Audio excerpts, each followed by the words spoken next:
My name's Jordan Henshaw. And my name is Keli Rabon. I'm the mechanic. And I'm the journalist. Together we're Try and Prove It.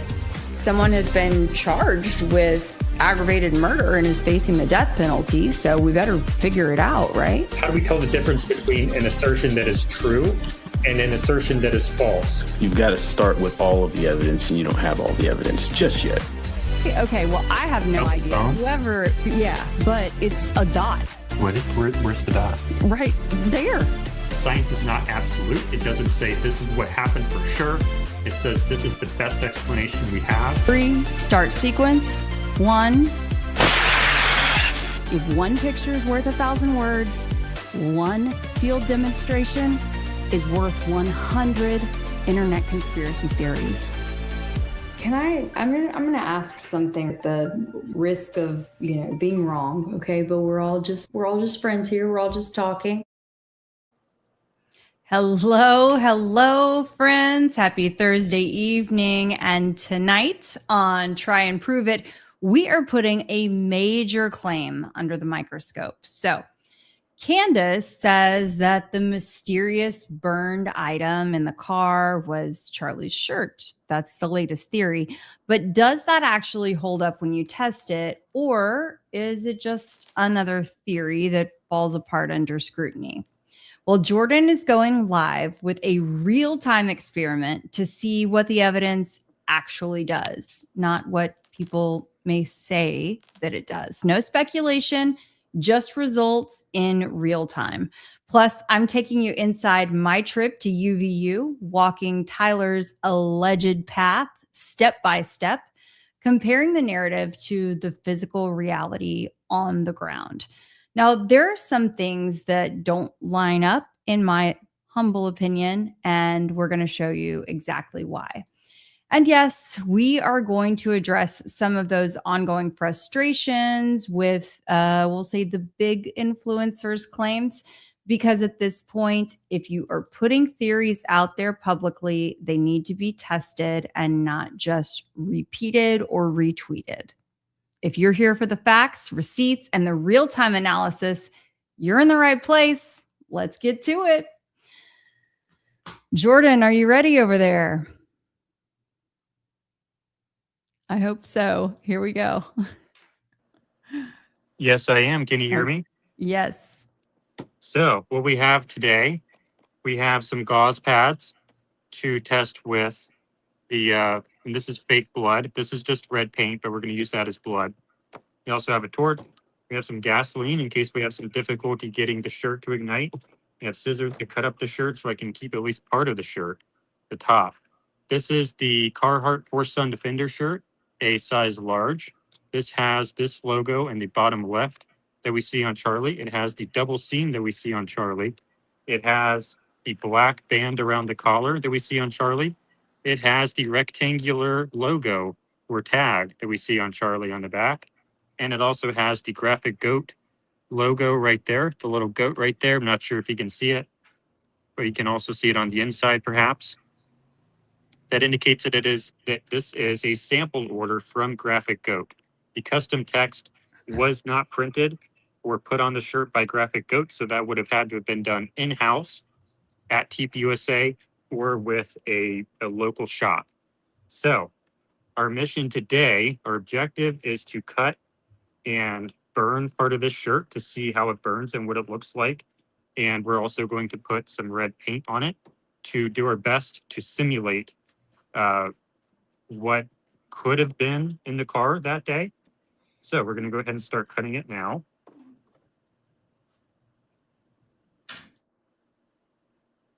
This is 100% polyester. I can show you that as well with this tag right here. Not sure if you're going to be able to read that. Keli? Yes, we can read it. You guys, you can see Carhartt and 100% polyester. Perfect. And Jordan also, the audience wants to make sure that you have some sort of fire extinguisher nearby just in case. I do actually. Hold on. Okay.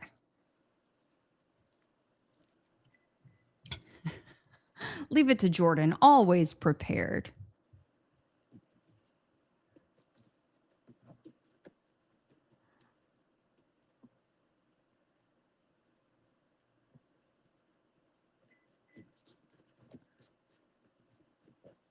And yeah, I appreciate Jordan. He thinks through all the things, and for those that don't, or those things that he may forget, the audience has us. So thank you guys so much.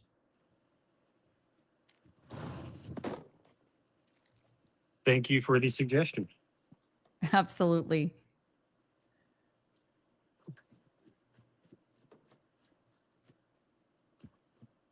So we will go ahead and continue cutting the shirt.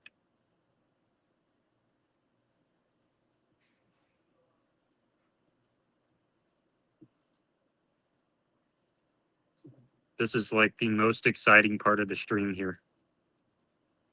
Well, don't tell them that. Then they may leave after your experiment. We have a jam-packed full show. No, I mean cutting the shirt is the most exciting part of the stream. Oh, okay. So here we go. We're going to preserve the top part so I can still have it to sort of do show and tell later. I don't think we need to burn the whole thing.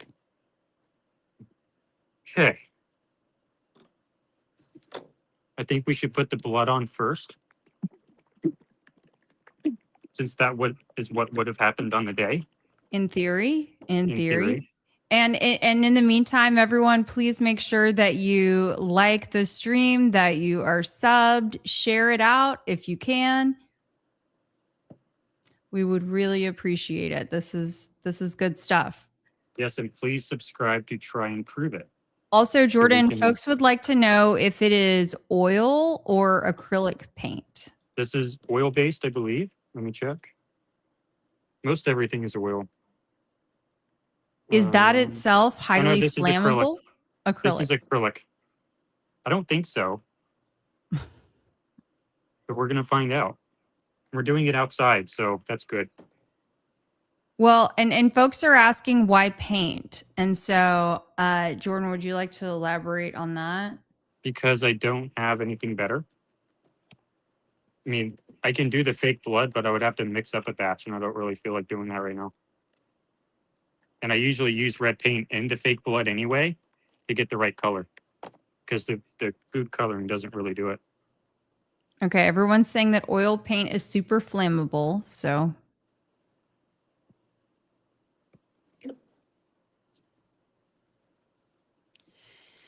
They're also letting us know that we could buy blood from butcher shops and many other places. So Yes, that is true.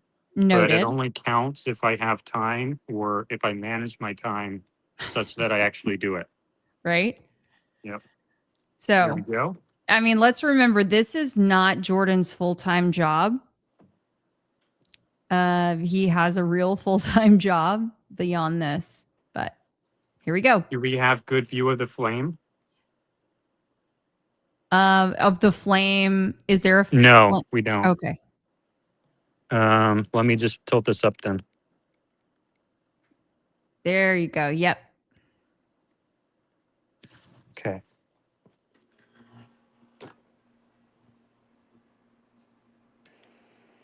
Now we see the flame. Oh man, I'm nervous. Be careful, Jordan.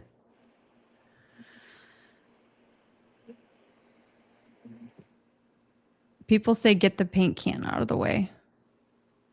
I think people are being a little bit too bossy tonight, Kelly.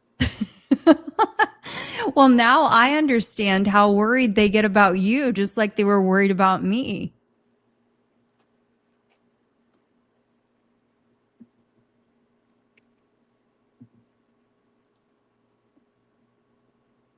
Oh my gosh.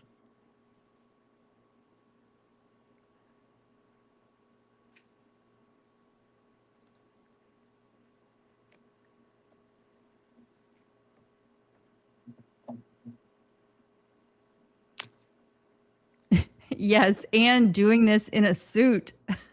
That's for sure. That's boss moves. Okay, we're going to go ahead and light. Okay.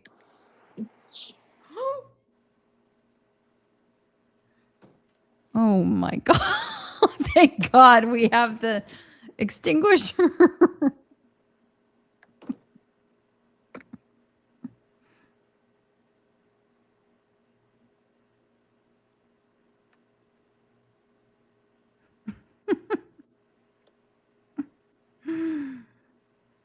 Wow. So this is part of what we got. Interesting. Interesting. Look at all that.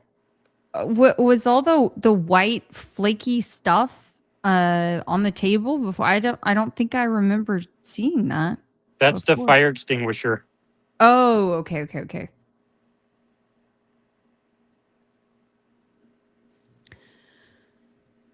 Huh.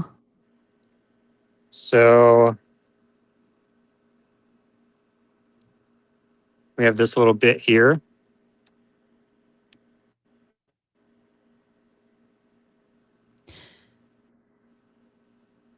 Interesting. Thank goodness. Thank you, GCL, and everyone in the chat who recommended the fire extinguisher.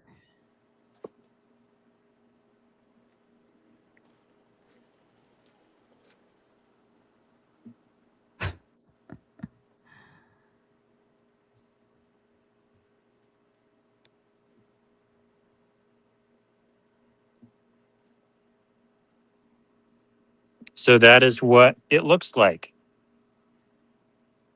That's the shirt. And now we're going to do the gauze pads. Oh my gosh, please be careful with that. With what? The gauze pads. Why? Because I feel like they're smaller. What do you mean? Just in mass, they're smaller. Yeah. So I just want to make sure that you're careful. That's all. What would We're I all need to just be looking careful out about? for you. I'm not burning these.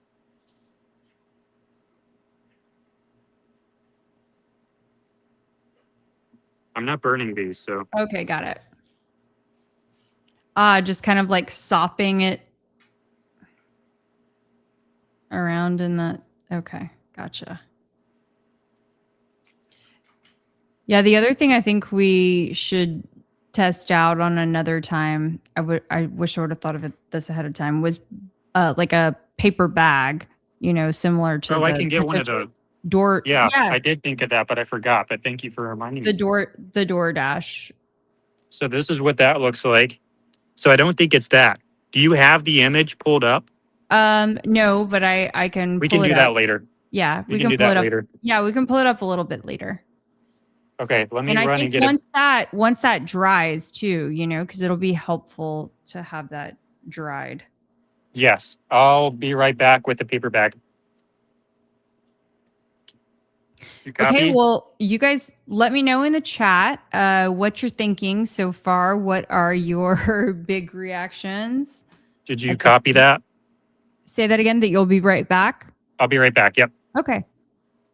Well, please let me know, you guys, what you're thinking, your reactions. And, oh, sorry for my dog. Here, trying to juggle a few things over here too. Yes, Chewbacca, I saw your comment.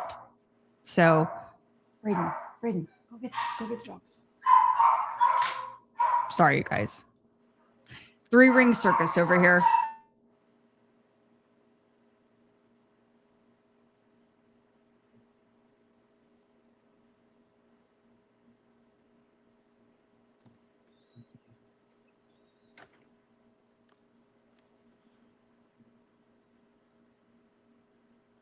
Oh no, I can't hear you anymore. Okay, can you hear me now? Yes, I can. Sorry. I was just saying, why would they leave the shirt half burned? Why would they leave any evidence in the vehicle? I struggle to understand that myself. Looks a little, planted to me.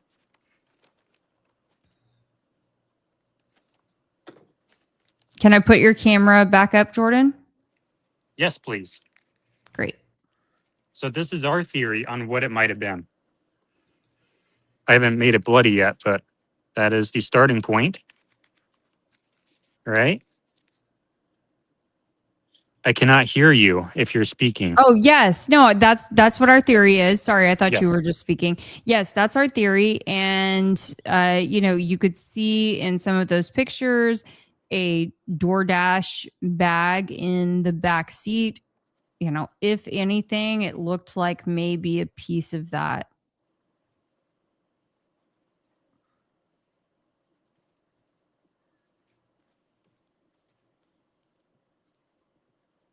And this color isn't entirely accurate, but That's pretty good. yeah. So if it were to dry, it would look more black. Or I guess this isn't going to dry black because it's paint, but blood would on the day. Mm-hmm. So I think that's fairly close. Yeah. I think it's a lot closer than the shirt. I mean, I think so too, especially if it's just crumpled up. But there are folks in the chat who think that it looks like the polyester shirt looks really close to what's pictured in that image. Oh yeah. Let's take a And look at that.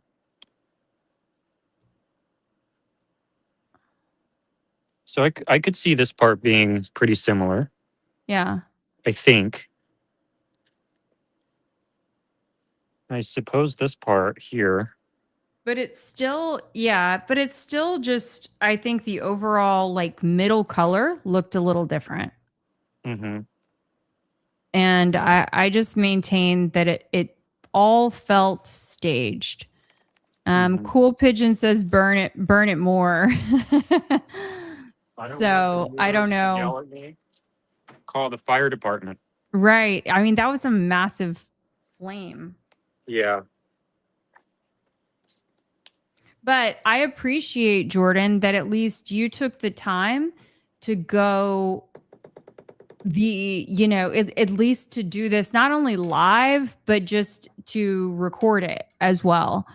I think that says a lot. For me, a disappointment personally was just to not see video of them actually. It's like, if you're going to go through the process of doing something, why not just record it? Mm-hmm. So I'm starting to clean up now. So I will go ahead and rejoin upstairs. Perfect. Sounds good. We will see you in just a moment, Jordan. All right. Okay, guys. Sorry, my son has just come in here and wanted a fourth meal of the day, so trying to order that while I'm also hosting. Okay, well, if you could just try to figure that out. Sorry. Okay, well, can you go in the other room, please? Because I'm in the middle of a live. Thanks. Everyone, Braden says hi. Alrighty. So now let me get into the right setup and we will be moving right along.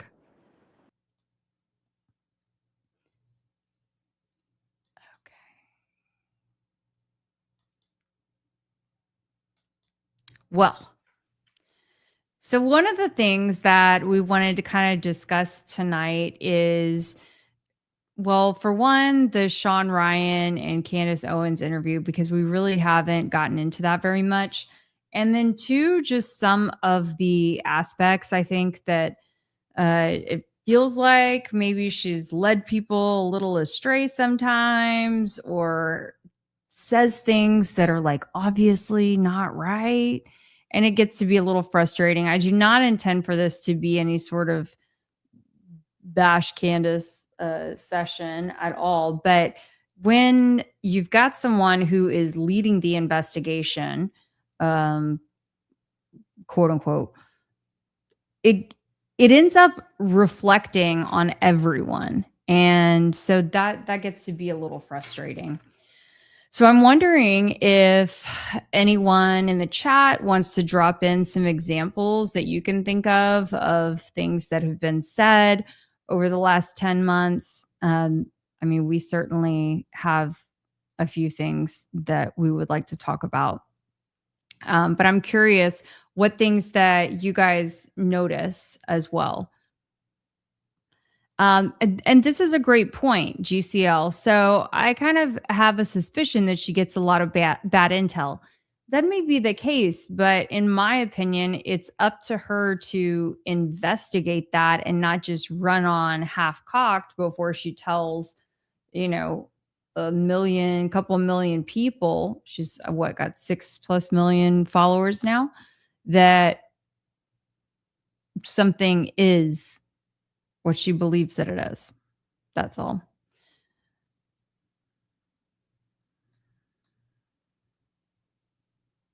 Oh, this is so nice. Go Jordan. Without your know-how, the whole show would tank. Well, hold on a second. You mean that I would tank? You mean that I would tank?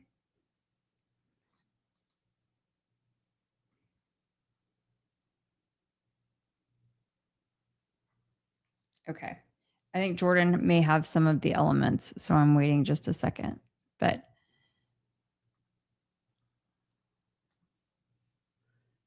let me pull up what I can. So, even during the Shawn Ryan and Candace episode, there were some things that, I mean, not only I get frustrated with Shawn Ryan, and we have made some jokes about, holy shit, oh, really? And Jordan and I, if you guys caught us during our coverage last week, you heard some of those laughs, but it's like it all starts to feel so staged. Oh, Jordan is back in the house. It all starts to feel so staged, and you have to wonder, why are these folks talking about all of this if if they don't really, really know the nitty-gritty details? Can you hear me? Oh, Yes, I can. okay, perfect. There we go. How was that? Is that good? Oh, it was amazing. The audience was loving it. Perfect. So we want to pull up some Candace clips? Yeah, absolutely. Oh, Gary just replied to me. Oh, that's good. See, let's show this. This is a nice tweet from Gary. It's kind of off topic, but let's minimize and pull this up.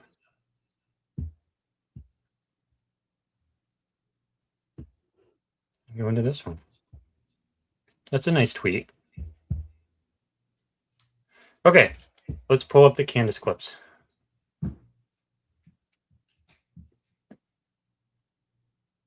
So do we want to start on Shawn Ryan?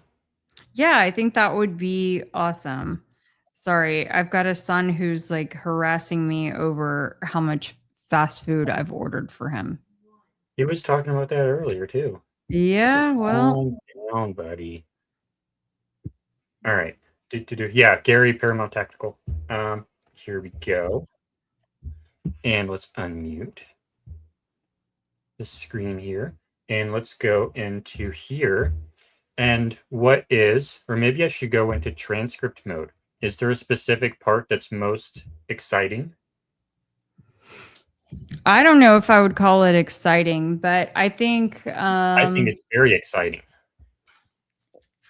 I mean, exciting, frustrating, something along those lines. What's the most frustrating? Because I haven't seen this yet. Okay. I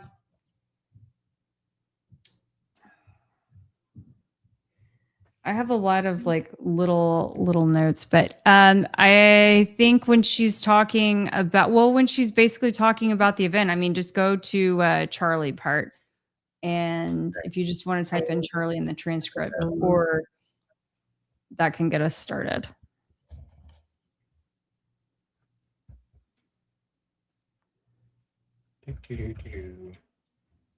It's not letting me scroll. Can I scroll, please? Nope. Okay. Scrolling up here. Okay, here we go. This Charlie narrative. So they were trying to Thank argue you. that he's not a public figure, and he basically said he was forced to become a public figure because of me. I'm the reason he had to go on the Shawn Ryan show to clear his name, and I never covered him on my show once. Never spoke his name on my show before he went on your show because it So was. hold on. He's claiming he came here because to counter your narrative. Yeah.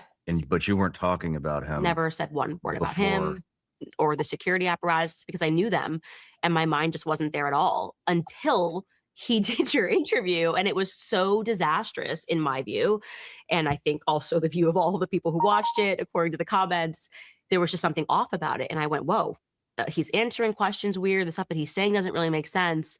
But that's their argument they're trying to make because they're trying to get the court to see him as a private figure who only had to come out and do the Shawn Ryan show. You know what was interesting though? Let's go to her show when she talked about the shirt. Mm-hmm. Because I know I can talk about that. Perfect. And while you're pulling that up, I want to mention that there's a little bit of a controversy.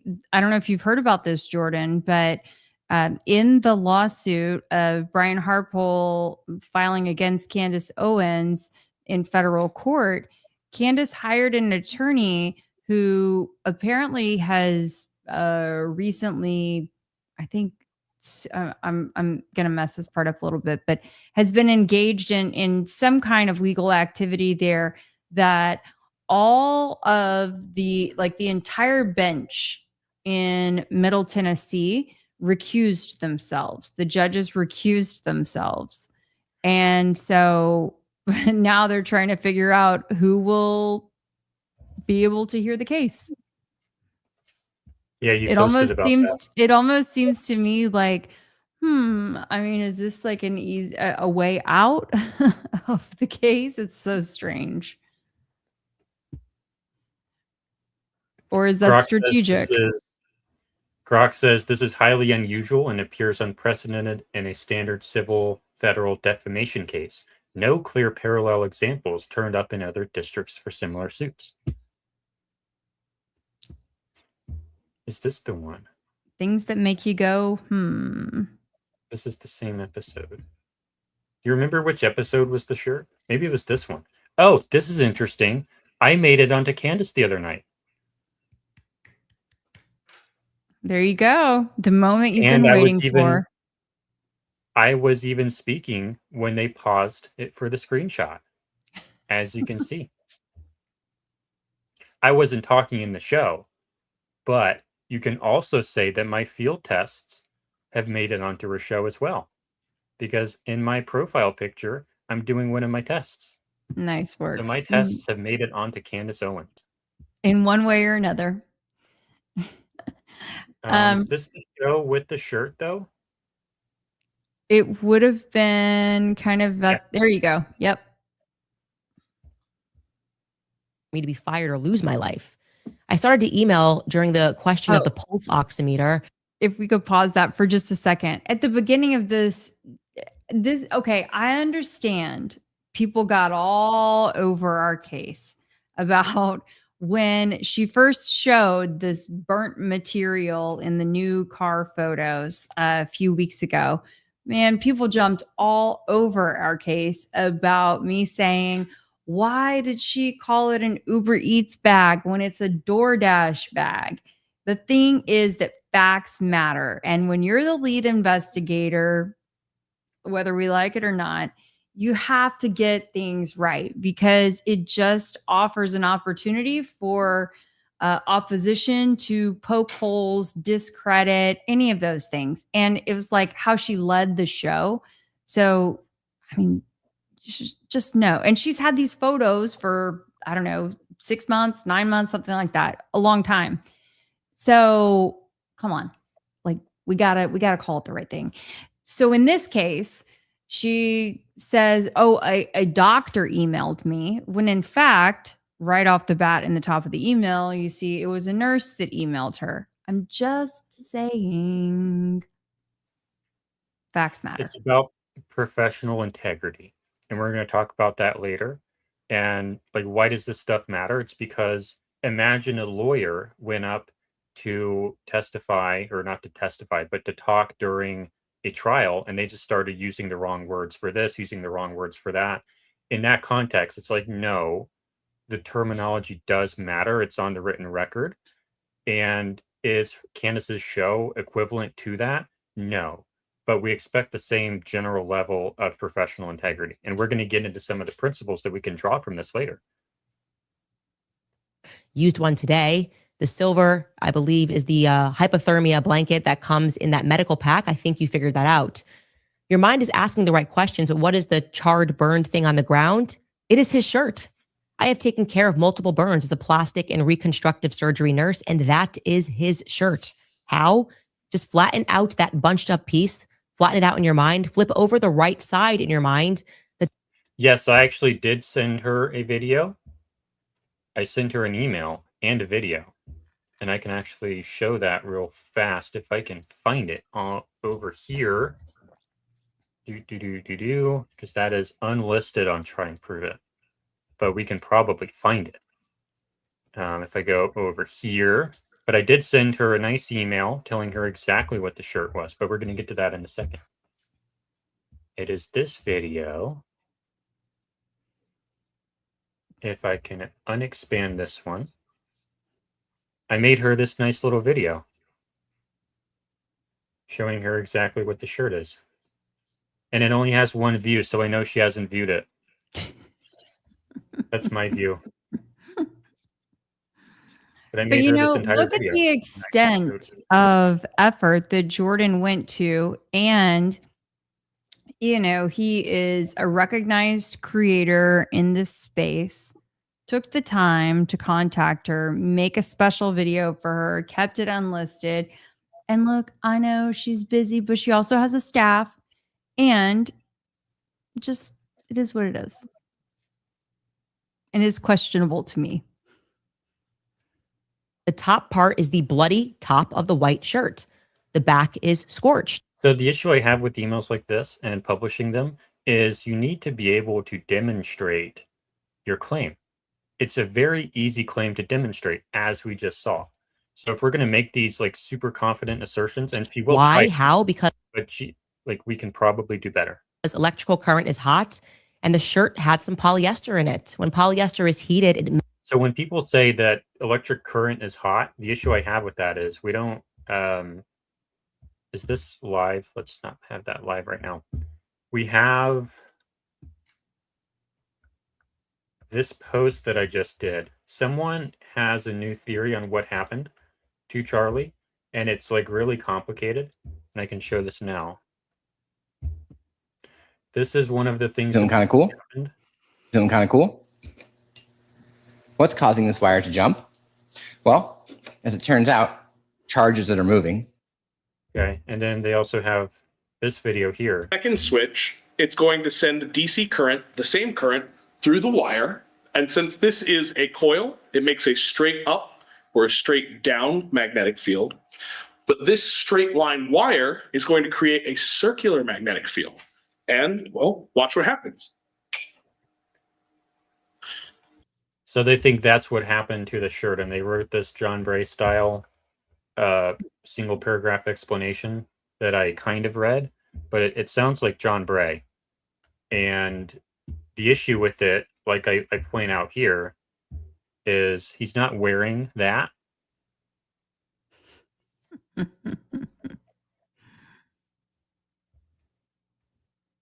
melts. It does literally like, it looks literally like a lit cardboard. I had a patient that got burned by a grill and his shirt melted onto his skin, stuck to the skin. Part of it looked just like that. It only had a little polyester in it. Polyester is plastic. It took a procedure called debridement to get the charred shirt off of his skin and spots. The black is necrotic burnt skin, like burning a piece of chicken skin. I'm sorry for the visual, but it is dead skin, burned skin. They likely ripped off his shirt and ripped off his skin. So in my opinion, it is a shirt, burned polyester and charred skin. Do an experiment, find that type of shirt and lay it on an electrical eye on the stove. Think about what it would do to the skin, burn onto it. You see it all. Hey, chat. Was the Carhartt shirt fire resistant? Even though it say it says fire resistant, or what exactly does it say on the label? Or I can run and get it. flame retardant or something like that. I wish you had your screen share on, but Yes. I'll just keep playing this. I'll be right back. All the time at blank. You can call a burn MD. Hope that helps. You are in my prayers. Please be safe, really safe. Christ is king and never give up. Go Max. So again, the repetition of these emails made me think that the experts, the people who work in these industries, might know what they're talking about. And I suddenly was looking all over my house for a polyester shirt. Couldn't find one. Best I could do was a mixed polyester shirt.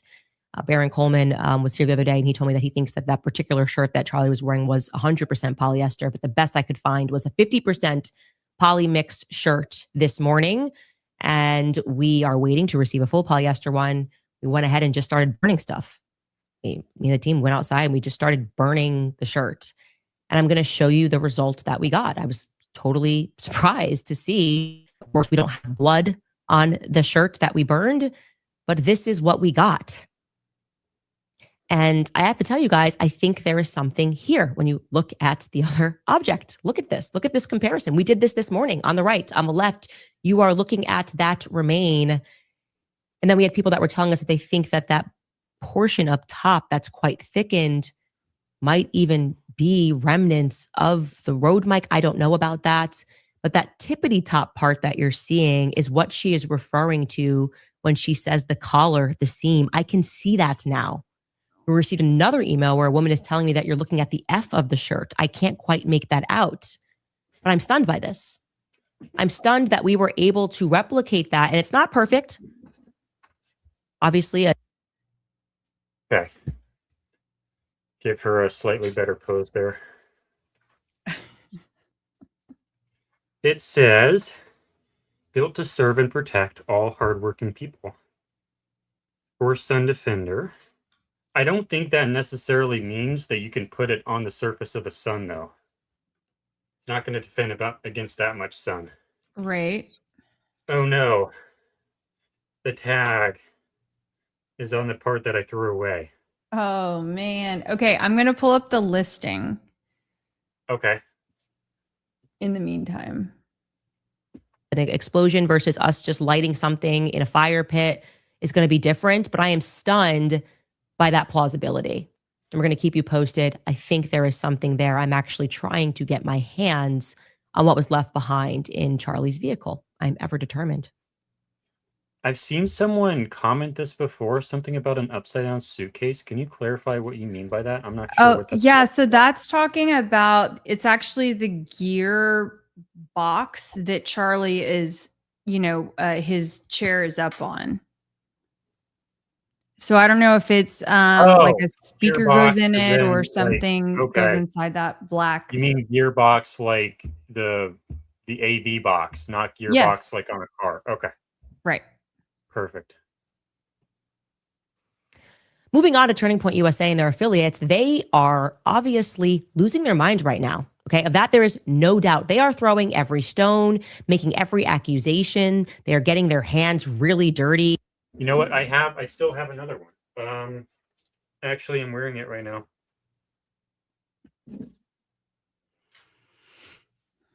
I can read it right here. No, it's this one.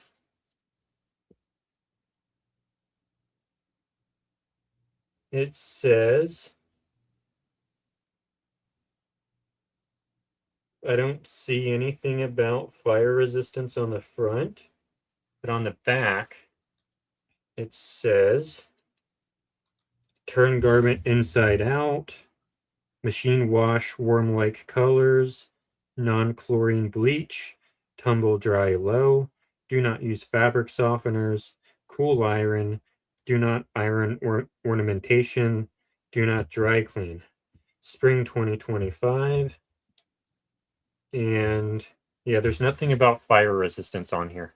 So I think that it might be a different model of the shirt because there is definitely the Sun Defender, which I think is the one that was available through what's the site that you bought it through? Something Goat. Graphic Goat. Yes, Graphic Goat. Thank you. But then there's another option, and it's like their FR line, and that is 100% cotton FR jersey. I'm looking at Carhartt's website right now, and then You want to do screen share? Yeah, Because you have a computer that you can do screen share on. that's right. Stand by. Okay. Share screen.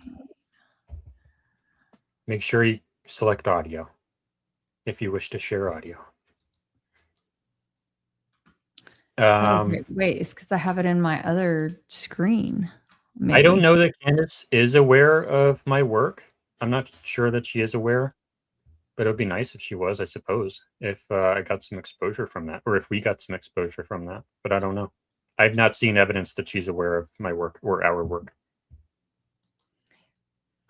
Okay, it's going to make me like change a bunch of settings right now, so I'll be ready for the next time, but I'm going to send you the link in the meantime. For whatever reason, it would require me to go ahead and through it. I'll read some chats and go ahead through it. I want you to have require control. You remember the last few shows. It was like you were telling me to do this, do that, do this, okay, do that. Okay, Jordan. Please take the remote. I'll read some chats. Norma it's going to require me to restart the computer, so it's not worth leaving the stream for that.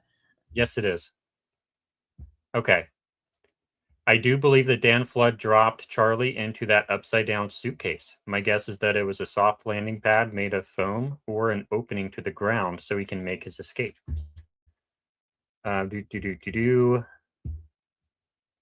Storms to Light says, I wonder if the thing in the back of the truck is a burnt prosthetic. I suppose it could be. Let's pull that image up again and let's see. She's still in the studio, so I guess she didn't reboot her computer. But it would be nice if she did so that she can have the remote and we don't have to fight over it. Where is that screenshot? Is it true that you only shared the screenshot for 2 seconds? All right, let's see if this looks like a prosthetic. Does this look like you're still in the studio. Jordan. You're still in the studio. Yeah, it's not like I've got to enter all these passwords and all this stuff. Can you just like... I'm reading chats. All right. Yeah. I wonder if the thing in the back of the truck is a burnt prosthetic. I don't know that this looks like a prosthetic. I don't think that it does. I think it looks a little bit more like cardboard, and I can actually bring up this video now to see what it looked like again. Because I have the video from the other phone. And we can play this back real fast. Whoa. That's for sure. That's boss moves. Okay, we're going to go ahead and light. Okay. Oh my god. Thank god. The extinguisher.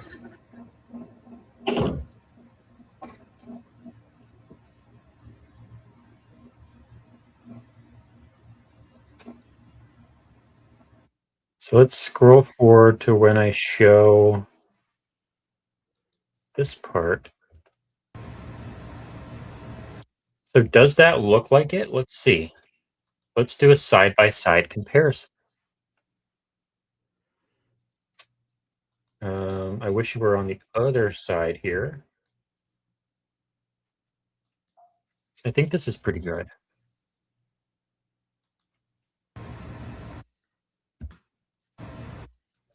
Interesting. Look at all that. All the white flaky It's stuff. echoing. Oh, is it? Yeah. And I'll keep that off then. I think I did it again at the end here. I showed it. Yeah.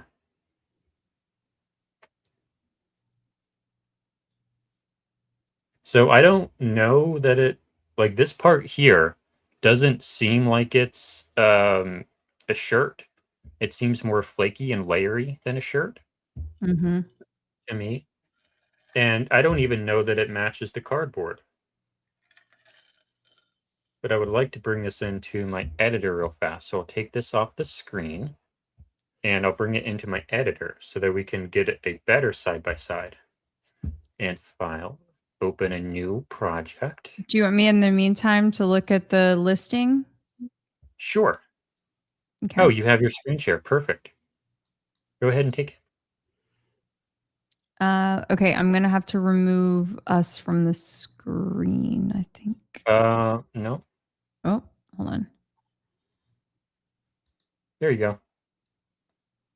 There we go. Okay. So when your work demands the extra protection of flame resistant gear, this men's shirt meets industry standards for safety without compromising on fit or performance. So I think this is part of their FR line, which means it's flame resistant. But I don't think that that necessarily means it's fire retardant. So whatever these codes are, I have not looked them up yet, but this is a different shirt.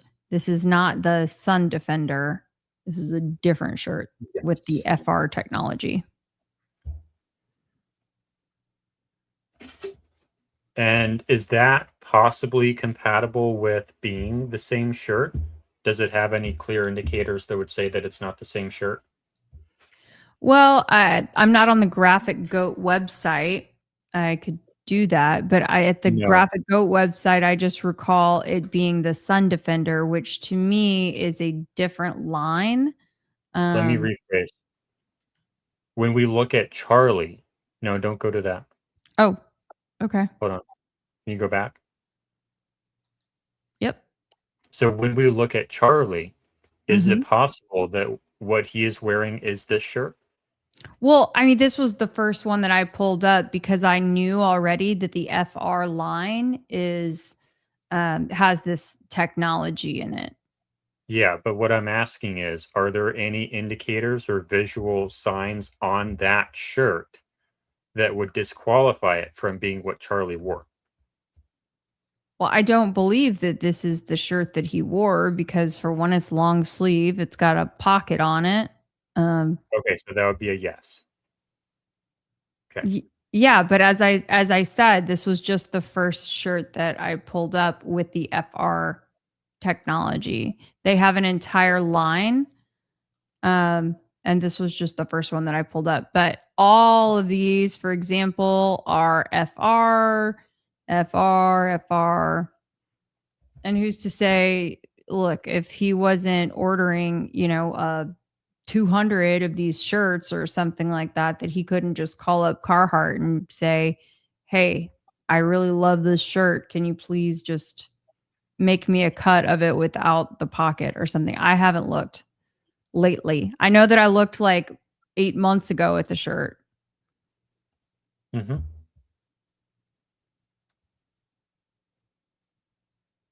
Okay. I'm ready once you're done with that. Mm-hmm. Okay. So now I have this in my video editor so we can see it side by side.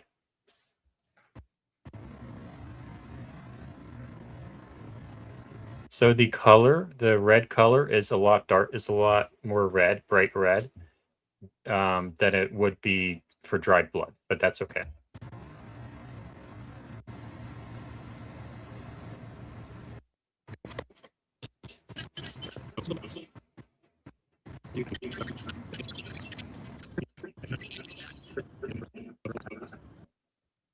That's pretty good. Okay, so this part is definitely darker than like this part here. But the color's about the same, yeah? Yeah, the chat thought that you did a great job with the color. I think this is probably the closest that we have.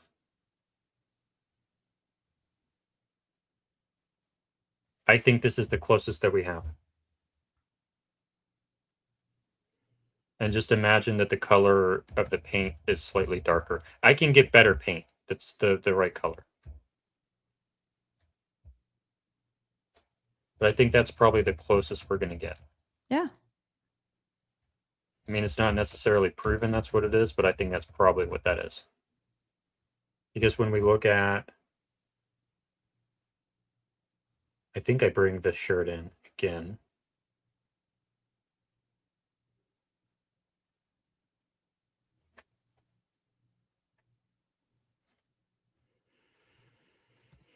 Where do I bring in the shirt again?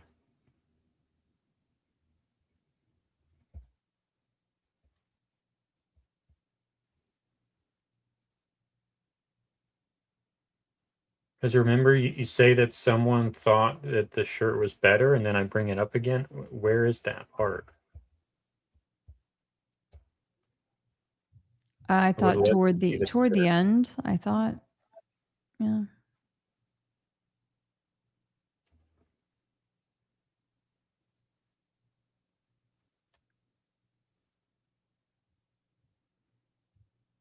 Oh, it might be I'm showing it the other camera.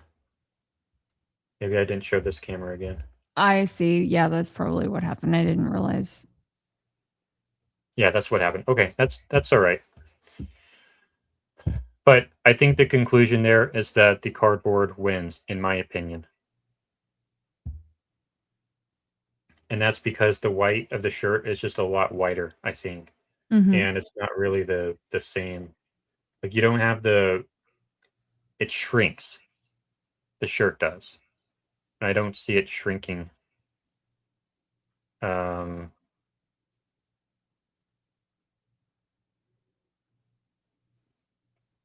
You know,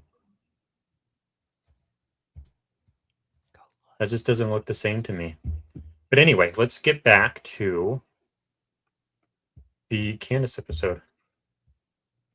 Road mic, I don't know about. And for whatever reason, Okay. Yep, we can't see her yet.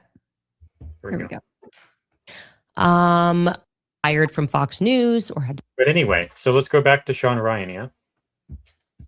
Are there any highlights from Shawn Ryan that we should look for?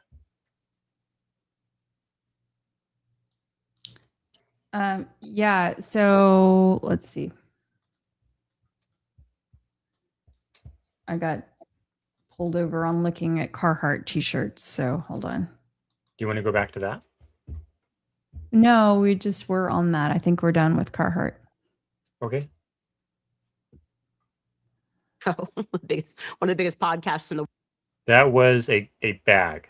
That was a cardboard paper bag. So maybe it would be even better if we had thicker cardboard. World defend himself against me. And I'm like, well, that's going to be a tricky argument considering. Oh, I don't care about her defamation lawsuit. Oh, we do have chapters here. Perfect.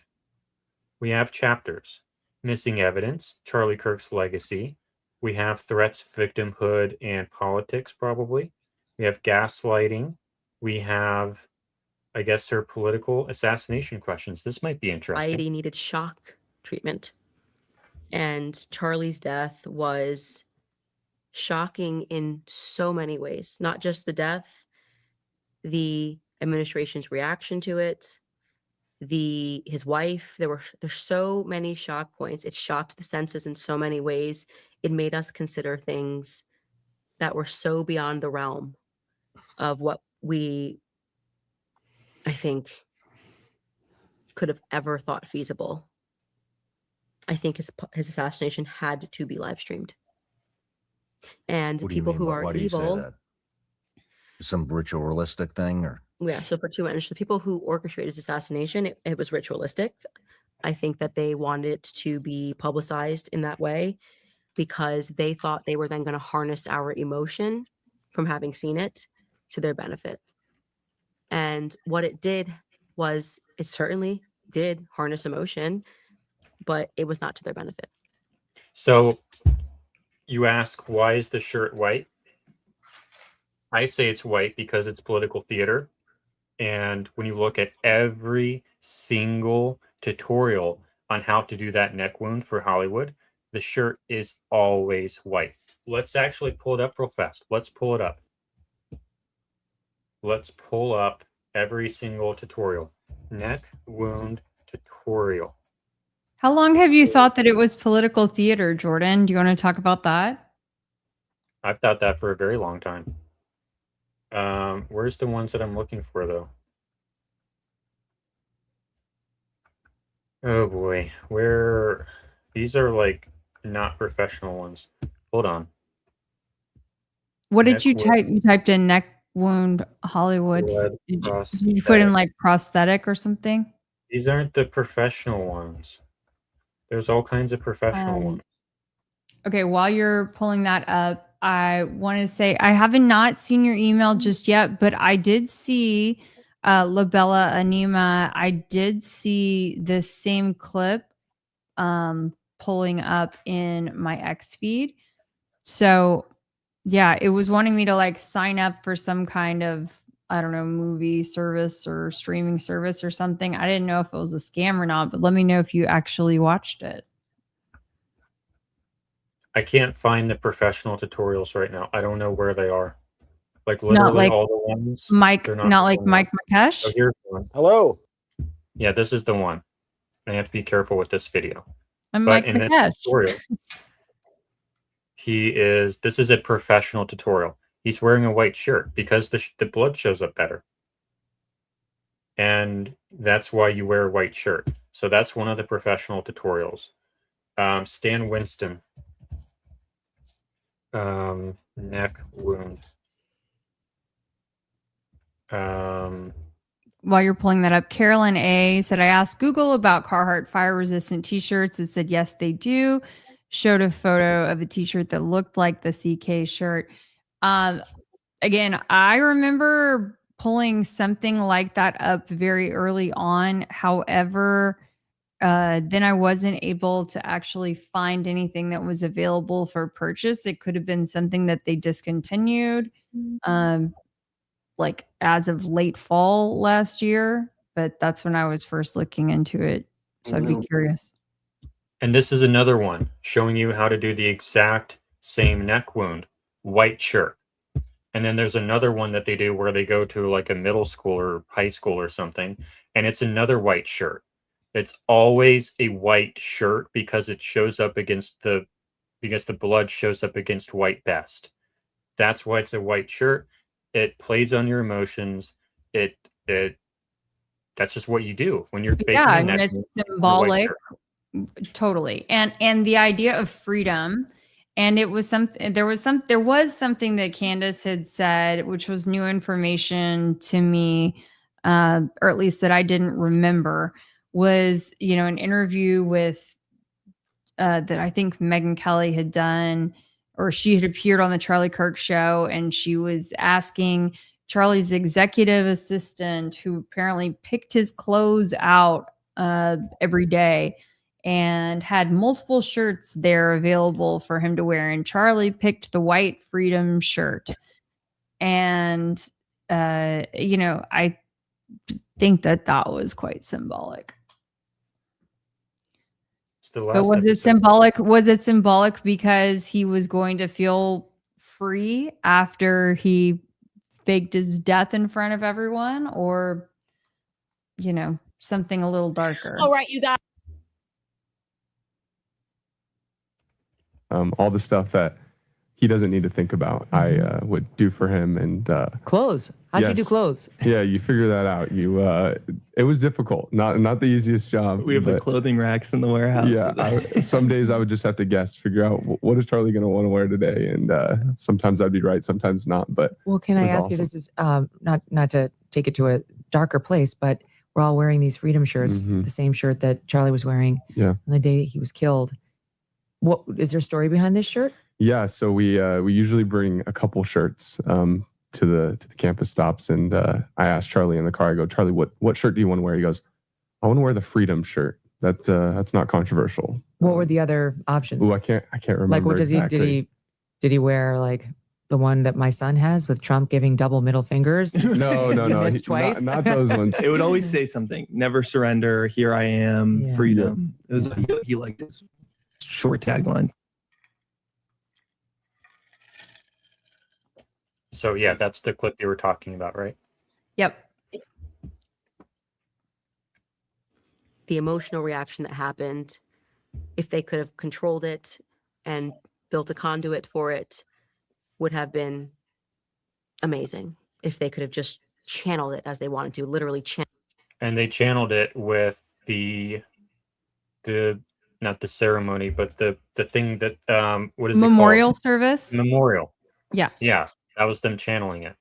Okay, but I will also add that, you know, if Charlie and Candace were still so close, it does not track to me that she would not attend that memorial service, you know, or his private funeral that she has reportedly said that he had. I don't think they were that close. Well, but she portrays them as being very close. They were close, but I think they kind of had a falling out. But that's not what she portrays. Yeah, I don't really believe her though. So yeah, I just wanted to mention that, I you know, think and then it's she- like, we've never heard if she actually has had any interaction with the kids. You know, I wonder, has she ever actually even met the kids? I don't think she has. Right? She's never said, as far as I know. Yeah, I don't think she ever met them or saw them. Yeah. I think that when Erica came into Charlie's life, that's when their relationship kind of ended. I think they were still close, kind of, but I think their friendship kind of ended because when a wife comes into the picture and you're a man, your relationships with other women kind of decline. Mm-hmm. I think that might be what happened. Yeah, I see. Let's see. Andrew Colvett freaked her out by saying that it should have been her and she should lay low. Has Andrew ever admitted that he said that? You know, I don't think so. And I'm not one to believe Andrew. I just think that all of this is a coordinated show. It's all in operation. And that, you know, I just hate the idea of people getting, it bothers me, the idea of people getting sucked into the charade. Mm-hmm. That's all. And manipulated, you know, emotionally, politically, etc.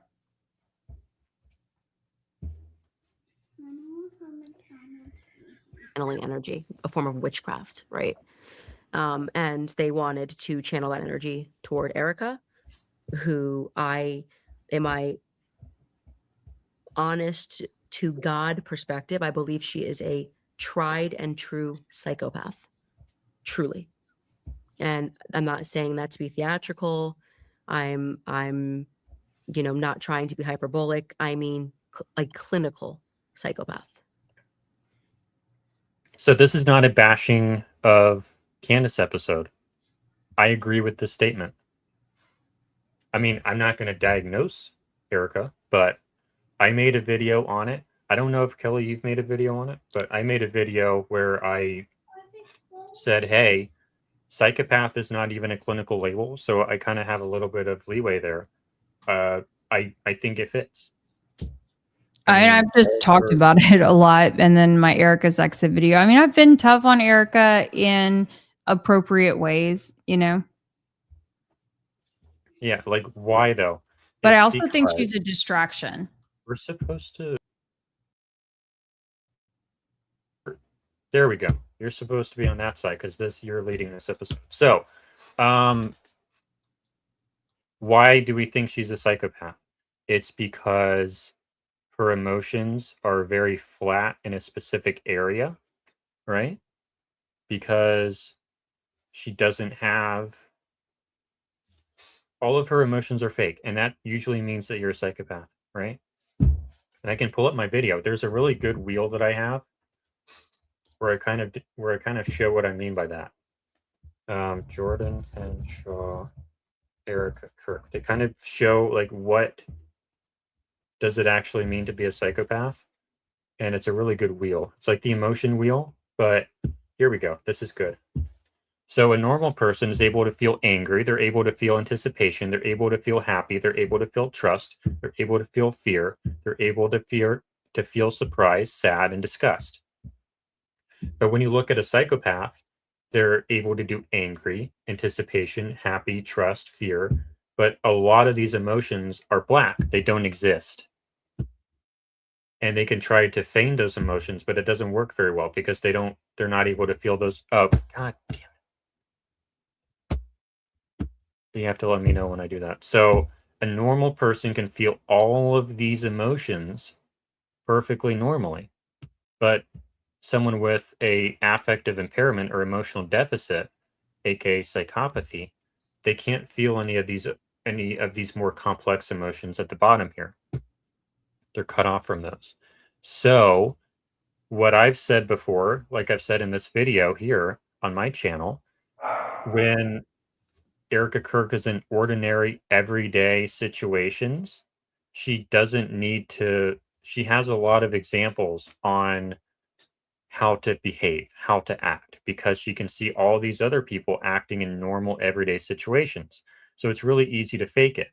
But when she becomes a grieving widow whose husband was just brutally assassinated in front of the entire world, she has no examples on how you're supposed to behave. And she doesn't have that normal internal emotional experience to fall back on like someone over here would. She doesn't have these emotions, so she doesn't know what to do. She doesn't have examples of how to behave, so she messes up. She does creepy things like this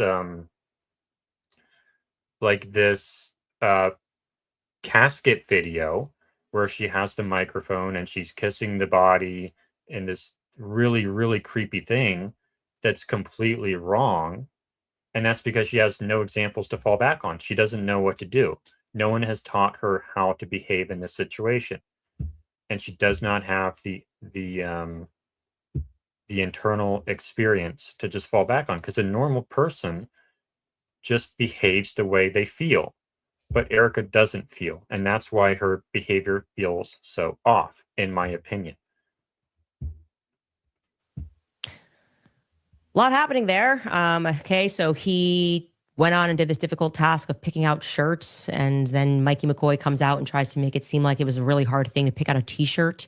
We have the room, it's got a lot of t-shirts, and this guy, Nate Walker, like grabbed a couple. Oh, this is the wrong video, I think. And I think that is what has shocked them, is that they couldn't do it. And so Charlie's death contributed to an awakening, and I have to keep that perspective that, Keep going. Yeah. I mean, they didn't even look into his own assassination attempt. Trump, Yeah. Butler.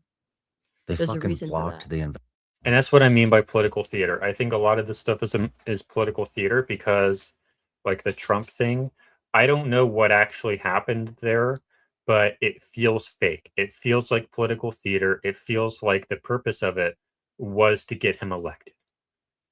Whether that's an inside job, whether someone paid somebody to do something, whether, I don't know what actually happened, but it feels like it was political theater, like it was meant to get him elected. Because if that were to happen and it was real, when I first saw, and we're not going to get too far into this, but when I first heard that Trump had gotten shot during a rally, I assumed the guy must have been 3 miles away. That's what I just assumed. Has to be a guy on a water tower or on a mountain, something 3 miles away. And that was how he got the shot. And he's never going to get caught. But then you find out that the dude was on the roof on the next building over, and that doesn't work. So political theater was the Butler thing, I think, and I think that the Charlie Kirk thing was also political theater. It was probably some kind of false flag in order to gain support for a political party. Investigation. Yeah. Mm-hmm. What do you? And not even necessarily a political party. And I'm sure Keli can comment on this. It can be for religious ideology. It can be for a country outside our country. It can be for a lot of different things, not just politics. I think that was. I covered that recently on my show, and it should be reopened. And I think it was a successful assassination of Corey Comparatore. I think Was that the firefighter? Mm-hmm. I met his daughter at Did you? the inauguration that I never should have fucking went to. Mm-hmm. Yeah. Well, they don't believe the story. They are not satisfied. His family is not satisfied with the investigation. And there was a common theme here is when the victim doesn't want to investigate the crime, when they shut down people investigating the crime who are asking questions, that should tell you something. That should tell you that something's wrong here. Like Trump has never talked about it.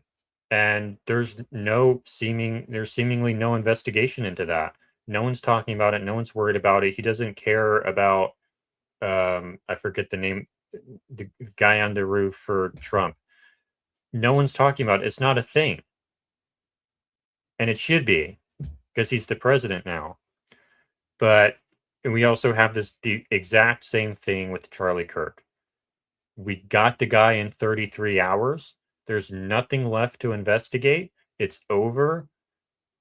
Give him the death penalty and move on. That's what they're saying. And there are many unanswered questions, the chief of which is, why is there no exit wound? We see Gary from Paramount Tactical, he says, and a lot of other people, oh, there's all these other people who have been shot by 30-06 and they didn't get an exit wound. Well, we can't demonstrate that. The other guy was shot in the back, and okay, like Valhalla just did another video with the exact same round and the exact same angle, right? Yep. Oh man, and he went to the extent of being his buddy, who I guess is a sharpshooter or something. He's very skilled. Anyway, they got up on like 140 yards away, 9-degree angle. They tried to make it as precise as possible, and then went, over the top, shooting through a variety of things.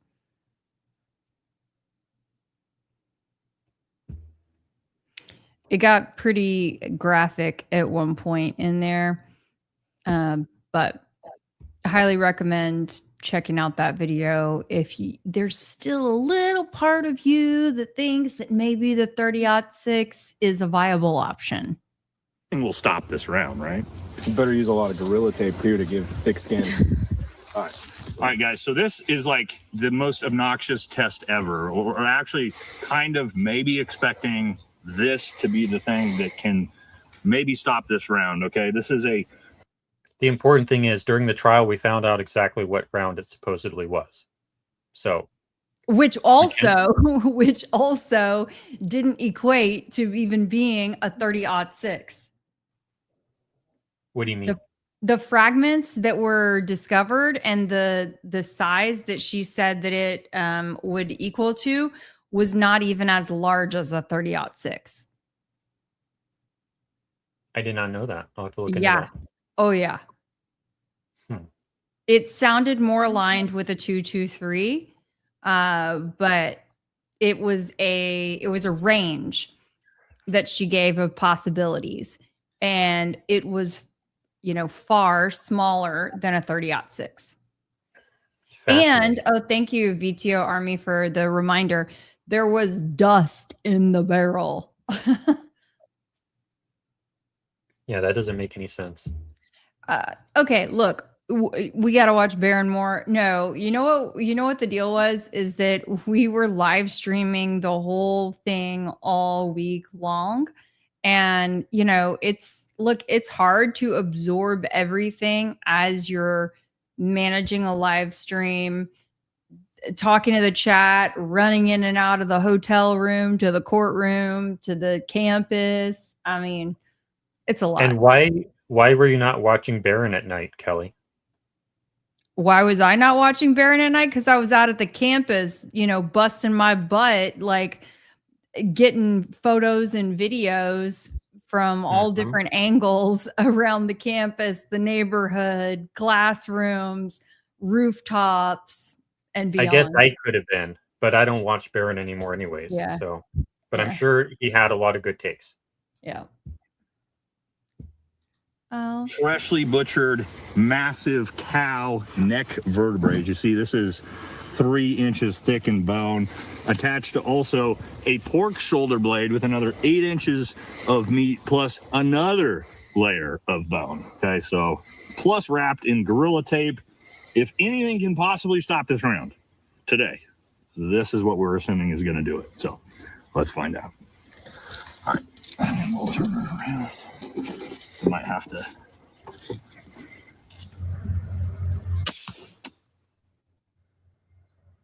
Okay, so this was what we thought maybe would be the thing that might stop this round, right? We did a brand new massive cow neck vertebrae wrapped in about 8 inches of sheep meat, and then also sheep shoulder blade. Okay, so I don't know how many layers of massive bone, but as you can see, we had a separate IPSC on the bottom. Well, you can see there's an it blew through everything. So let's see the results here. Oh my God. So here's the exit wound, as you can see. And we shot it actually from the front of the pork shoulder. So basically, they're doing everything they possibly can to get this bullet to stop, and it doesn't stop. And that's the exact same bullet, or the exact same type of bullet that was in their rifle, or in a rifle that they claim is what killed Charlie.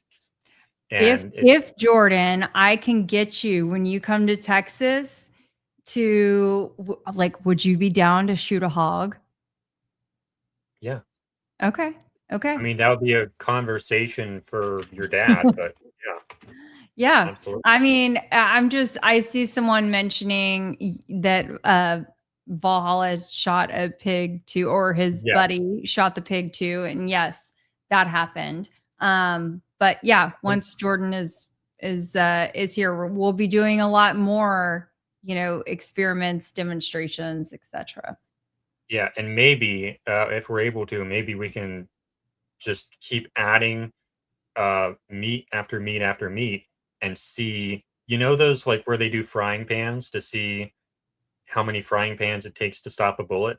Maybe we can do that with pork rinds or whatever and see how many it actually takes and see what the stopping limit is, instead of every single test just goes right through. But I'm not showing the pig part. That's graphic. And also because the pig was already gutted, and I've realized that guts don't really stop bullets, but you can take issue with the fact that the whole pig was completely opened up.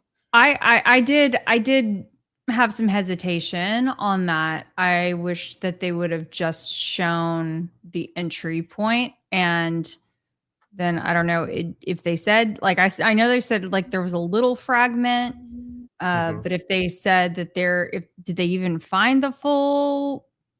No, it exited. It exited. Okay, see, they didn't show the entrance or the exit when I was watching, or I mean, maybe I missed it, but I think they did, but it exited, so it didn't stop. Okay, it just looked, all I saw was that it was split open and it was pretty graphic, so. But it was kind of hard to see the exit one. But anyway, yeah. Strange set of circumstances of his best friend from high school having died a couple of. Oh, we were talking about the reasons Trump didn't want to investigate Butler, and TPUSA doesn't want to investigate Charlie Kirk. Nor does Trump, you know? Yeah, just said it. But yeah. And like, why do we want to investigate Charlie Kirk more? Because there's no exit wound. That's why. And you also have the shirt yanking up to his ear. You can say it's cavitation, and I can argue back and say why it's not cavitation. But you can say that it's cavitation. Maybe I'm wrong. Maybe it is cavitation. But a cavitation from a smaller round.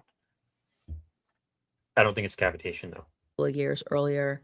But there's no intellectual curiosity. And I was able to talk to Blake Neff. I think I mentioned this on the show before, but I was able to talk to Blake Neff.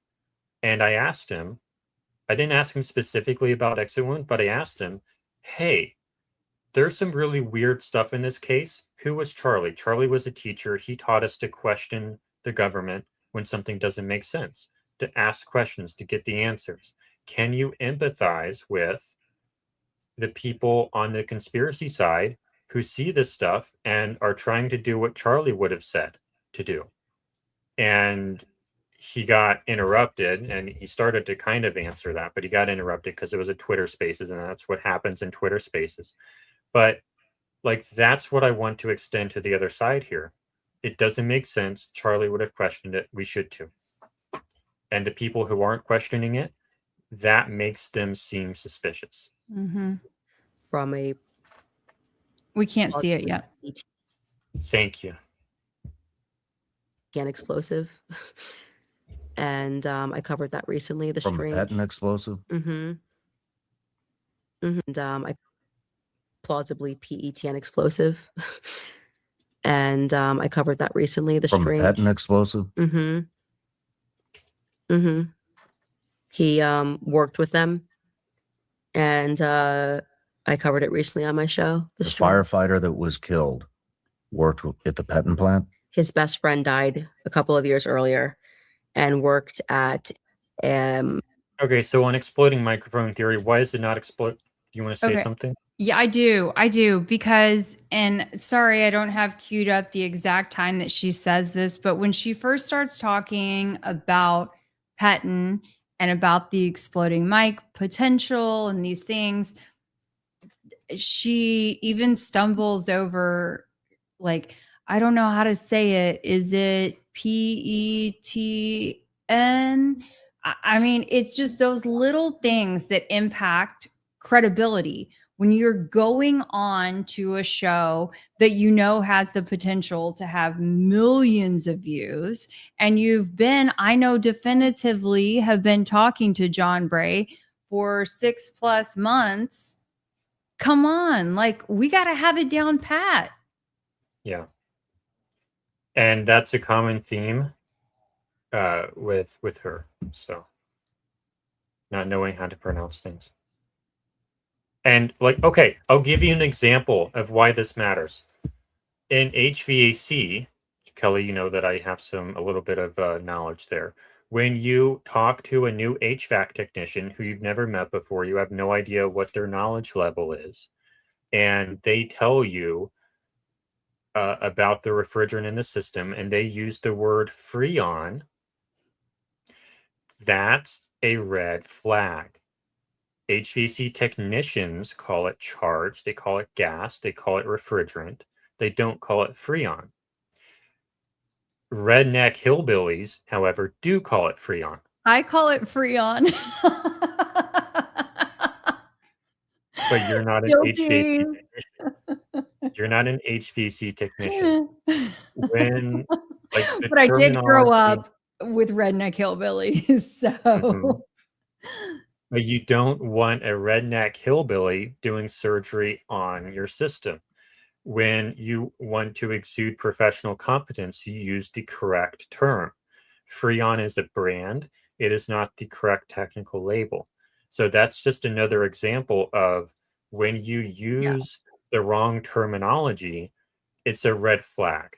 If you want to be a certain status. Right. And repeatedly. This isn't just like a one-off. This isn't just a one-off. It's over and over and over. Like, every time. He basically worked, he was a supervisor at a company And like, what's the counter example to this? You walk in, you know all the terms, you speak precisely, and you sound like you know what you're talking about, and that makes people Yep. listen to you, and it reflects better on all of us. We have, this is the second time I've seen this comment. Why do I not like Barron? He has a 3-hour show every single night that's like 60% super chats. I'm sorry, I don't have time to listen to all of his super chats. When I hear about a good episode, a good opening statement, I'll listen to his opening statement and maybe a little bit more, but I just don't have time to listen to all of the super chats. But we have a super chat. Not that one. Where did it go? Where has it gone? Did we do the Godspeed, Kelly? I think we did. Did we? We have this one. Beam me up, Mr. Scott. Thank you for the $20 super chat. This is a little bit to cover the fire extinguisher expenses. Thank you so much. Appreciate it. Thank you. Beam me up, Mr. Scott. That's so nice. And that is about how much that fire extinguisher costs. Thank you. Did you go through the whole thing? We need to know. We need to know if there's leftovers. No, I did not. I most certainly did not. Okay. And then also, hold on, before you keep going, this point I think is interesting, and she's a good talker, which is weird. I think what they're saying is that Candace is a beautiful orator. And so you can tell that she has spent a lot of time honing her speech, honing her presentation, all of those things, even watching the small little clips here and there of her being in Russia. So it's like, that she's not in the studio in front of a monitor kind of thing. She speaks beautifully. And so, yeah, it does beg the question, like, why all of these little, little mistakes, like, often. And I see too that other people are like, well, it makes her more relatable to her audience. Does it really though? Because it impacts your credibility at the end of the day. I mean, if I was calling things the wrong, like critical things, we're not just talking about the vestibule. Okay. I got the word that time on campus, the double door situation. We're not just talking about the vestibule, okay? Or calling the courtyard, an amphitheater, okay? We're talking about critical pieces of evidence and part of the timeline. That's all. Like, we just want, everything is under such a microscope. We all have to level up.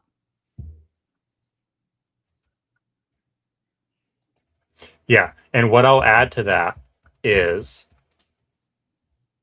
I can't sit in front of a camera and just talk for an hour and have 100,000 people want to listen to me talk. I'm not that interesting. Barron can. I think Kelly, I think you could get to that point, but I'm not going to get to that point.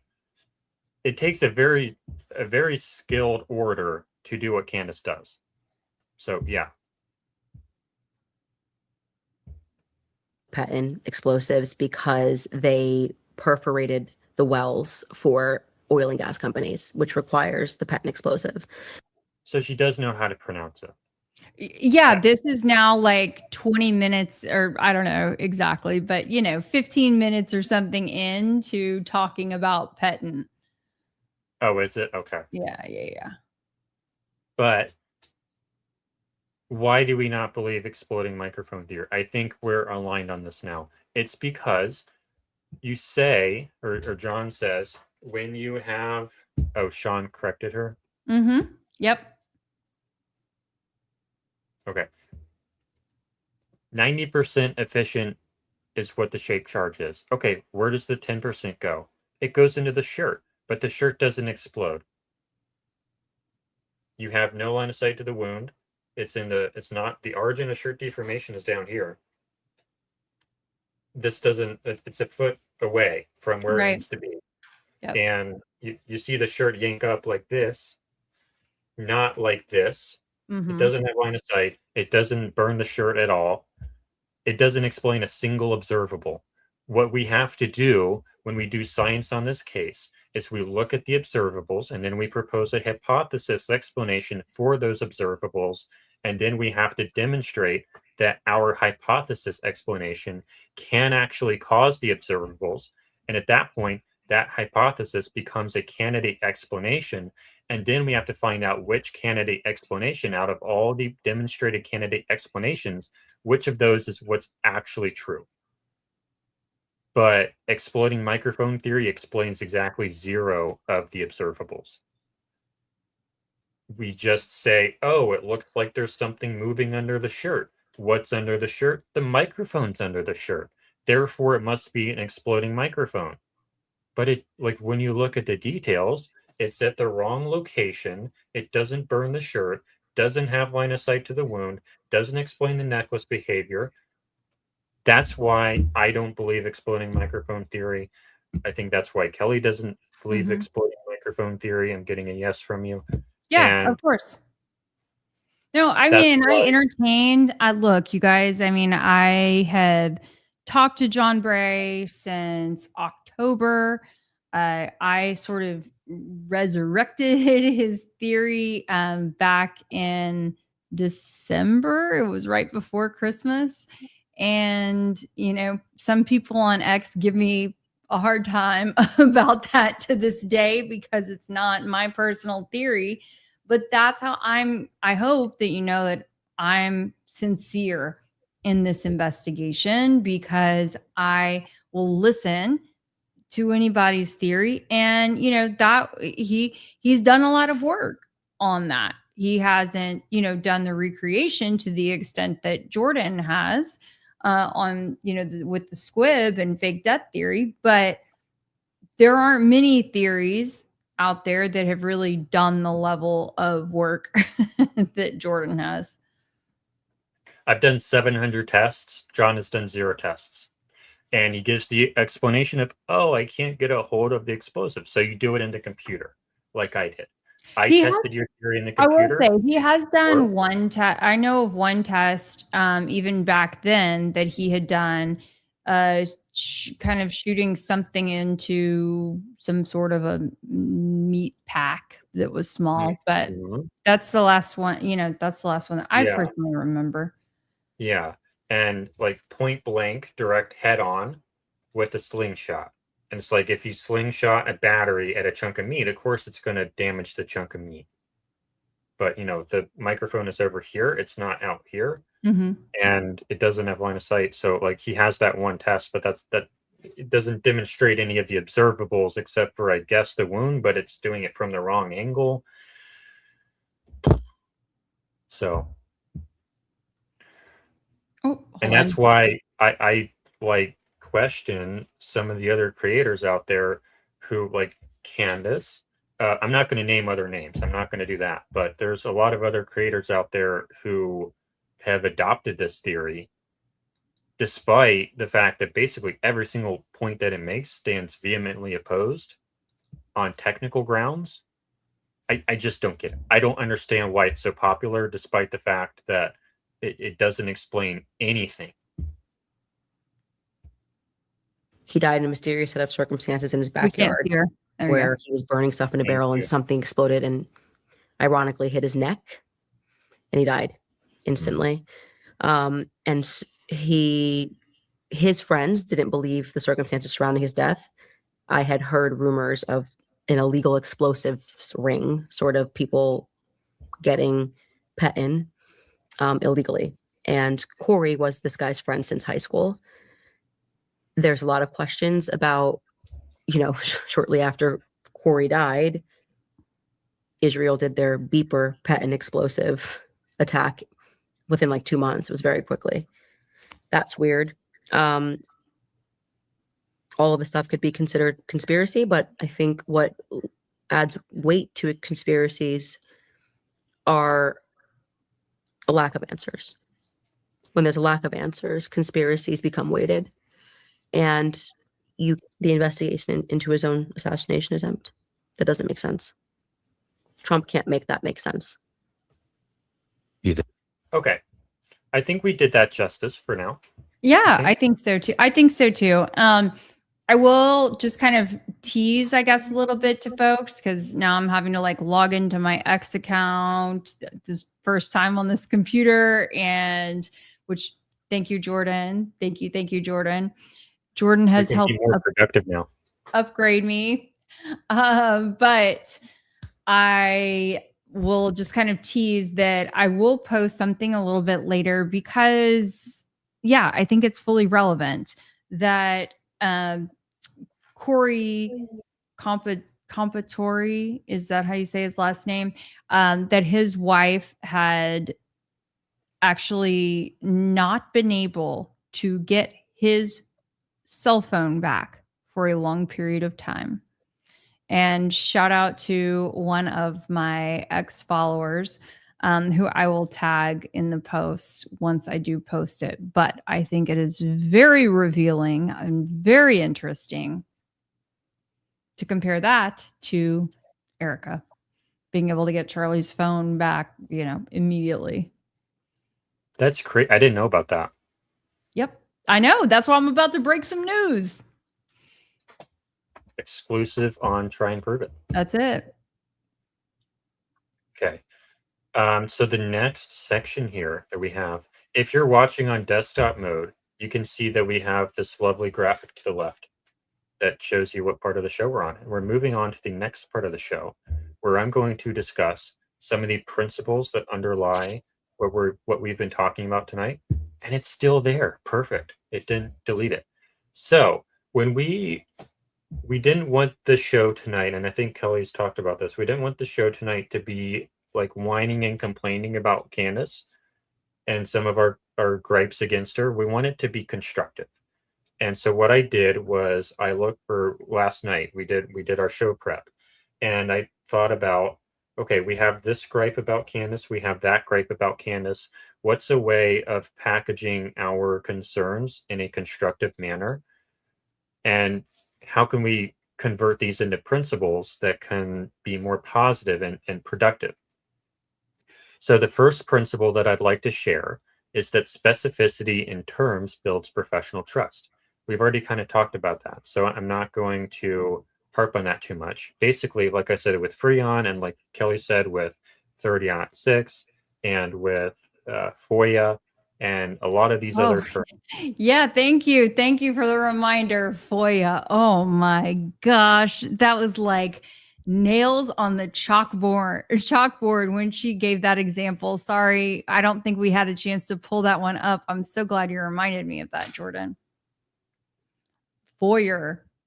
I can't say FOIA. It's FOIA. No, I think she pronounces it FOIA. Well, yeah, now she does, but she says she can't say FOIA because it reminds her of FOIA or FOIA. I sent that to some of my investigative reporter friends, and because that weekend they were having investigative reporters and editors conference, which is the big investigative reporter conference of the year. And I was like, what do you think? And they're like, oh my God, this is so bad. So anyway, it was cringe. And that reflects on everybody in this case. So that's what the complaint is. So it builds professional trust when you use the right terms. When you're an attorney and you go in front of a jury and you use incorrect terms, that reflects poorly on your entire case. You're probably not going to win the case if you use all these terms wrong. And it seems little, it seems insignificant, but it really does matter because the opposite builds professional trust. The next one, if I can get this thing to work, is when you change theories openly, it builds professional trust. So like what Kelly did, Kelly, I think you were always, I listened to your show with Gary a couple months ago, maybe. I think at that time you were like 50-50 or like maybe 60% fake death, 40% exploding mic. Is that accurate? I would say it was more 80 to 90% fake death. I just was already nervous about going too hard on that route on Gary's show because I'd looked down and I saw his chat was already massacring me. And so, yeah, I was trying to tread lightly. Mm-hmm. But that was something that you promoted a lot. And I don't think you promote it anymore, but you're not just throwing it by the wayside. You're not pretending like it never happened. You're explaining why you were more attracted to the theory and now are less attracted to the theory. It doesn't create this scenario where the audience is like, wait a second. I don't think we've gone into this example, but with Candace, when she went on one of her many vacations, before she went on one of her many vacations, if I can talk correctly tonight, she said with 100% certainty what? That she demonstrates he was hit in the neck right here, and then and the bullet then here, and I mean she's doing all this demoing, and it's with 100% certainty. Mm-hmm.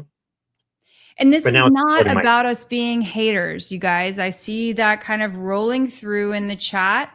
This is not a Candace hating podcast. Literally, what we are just trying to do is kind of have a gut check, okay, for everyone who's, we all have spent probably at this point thousands of hours, right? Digging into stuff, watching podcasts, reading things. I just want you guys to keep in mind some of these things because it's easy to get caught up in the rush. That's all. But now it's exploding microphone theory, and she has issued no correction. Yes, and it would have been so easy to just say, at one point, based on the evidence that I had, I thought that it was a shot to the neck. And I know that I told you guys that I was 100% sure that that's what it was. But now I'm considering this other theory. Mm-hmm. It's the absence of correction. But when you do what we do, and we did a stream where... Oh, let me also mention this too before someone goes. Okay, Diane, thank you for the question. Yes, I went on Gary. This was back in November, I believe.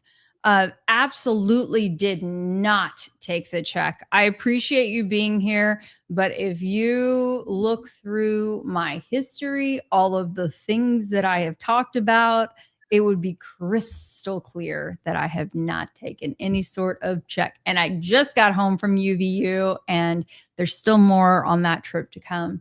But 1000% no.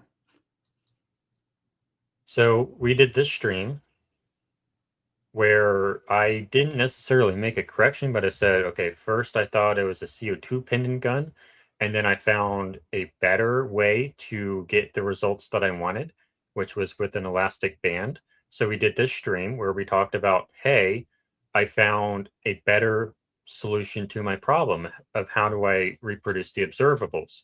And you see the thumbnail and you see the title, and it's like, okay, we got new information. We got a new idea that seems like a good idea. And we're not going to just suddenly change it and act like we didn't change our mind on anything. No, we're going to do this whole live stream and say, hey, we have a better idea now. And maybe we were wrong about what it was. Maybe we weren't. We don't really know. But that's how you build professional trust, we think. And then the next principle I would like to share is, let me see how fast I can get this in a new banner. And boom. Remembering all primary plot points builds professional trust. This is kind of similar to the last one, but when we have a 1 hour show where we monologue for 30 minutes, Her show is about an hour each night, right? Is that how long her show is? Yeah. Yep. So when we have a 1 hour or 30-minute monologue every single night, when we bring in like dozens and dozens and dozens and dozens and dozens and dozens of side characters, but we ignore like 90% of those a week after they come out, it's like kind of hard to follow, and it makes people question what parts of what you're saying are actually important when you don't connect the dots ever. So remembering all primary plot points builds professional trust. And then the next one, go the extra mile in thoroughness to build professional trust. So that's what we did tonight on with the burning stuff. Instead of, you know, how hard is it to find a polyester shirt? It's not very hard. You can just go to Walmart or to Kohl's or JCPenney or whatever and get one of those, especially if you have a staff.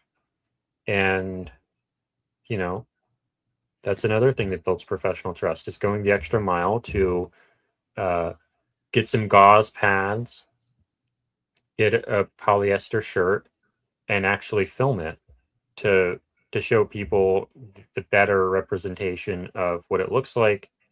And, you know, video is always better. And of course you have the ability to do video. So, I mean, to think of like the extent that, for example, Jordan has gone to even just improve the visual quality of this stream, like we should all give a big clap to Jordan, because he has gone the extra mile and then some. So thank you, Jordan. well, Candace's show is lovely too. They have very good graphics. They have very good thumbnails, and they have a very nice studio. They have great audio, and you know, when they do producer stuff, they have a very good show, a very well designed show as well. So props to them for that. Yeah. But when it comes You've done to it all yourself though, so. But when it comes to the investigation stuff, I think we could maybe have done a video for burning the shirt. My final point here is keeping theatrics out of real investigations builds professional trust. Let me see if I can fix that. I don't think it's gonna like. That's okay. It's fine. It's fine. It's not though, because what are we talking about? Building Professionalism. professional trust. So if I can fix that, there we go. We have accuracy here. So what are we talking about here? When we see an investigator playing games with TPUSA, like, oh, I'm going to withhold this evidence and see if they lie. That's what this is kind of talking about. That can be an effective strategy in a real investigation with law enforcement. Withhold evidence and try to catch the person in a lie. That's something that you do. But when it becomes a problem is when you're making it theatrical for the public to get views, to do cliffhangers, to get drama on your show. That's when it kind of crosses the line between a valid investigation technique and kind of crosses into just theatrics for the purpose of theatrics. And so that's the issue I take with some of the stuff that Candace does. It feels more like it really blurs the line between, is your intent to get more views, or is your intent to actually do real investigation work? And I feel like when those things are mixed together, it erodes professional credibility. So keeping theatrics out of it, I think, is a great way to stay on the right path. Absolutely. So look, we're all doing the best we can as we push forward every day. And we thank you guys so much for being here with us. Okay. Do you want to talk about UVU footage? Yeah, let's go. Okay. Well, are you guys ready for some never before seen UVU footage? Mm-hmm. These are, so this is going to be a video. Hopefully it works out okay, that I have not shared before. Awesome. This is going to be exclusive to Try and Prove It. Yep. Alrighty, let me load it in. And no laws were broken in the production of this footage. Well, that's what we hope. No, in this one there wasn't. Okay. In none of them there was. There was Yeah, no that's it. laws broken in any of them. That's it. That's it. Okay, let me see. Now I just have to figure out where, when I did my little transfer, the video went.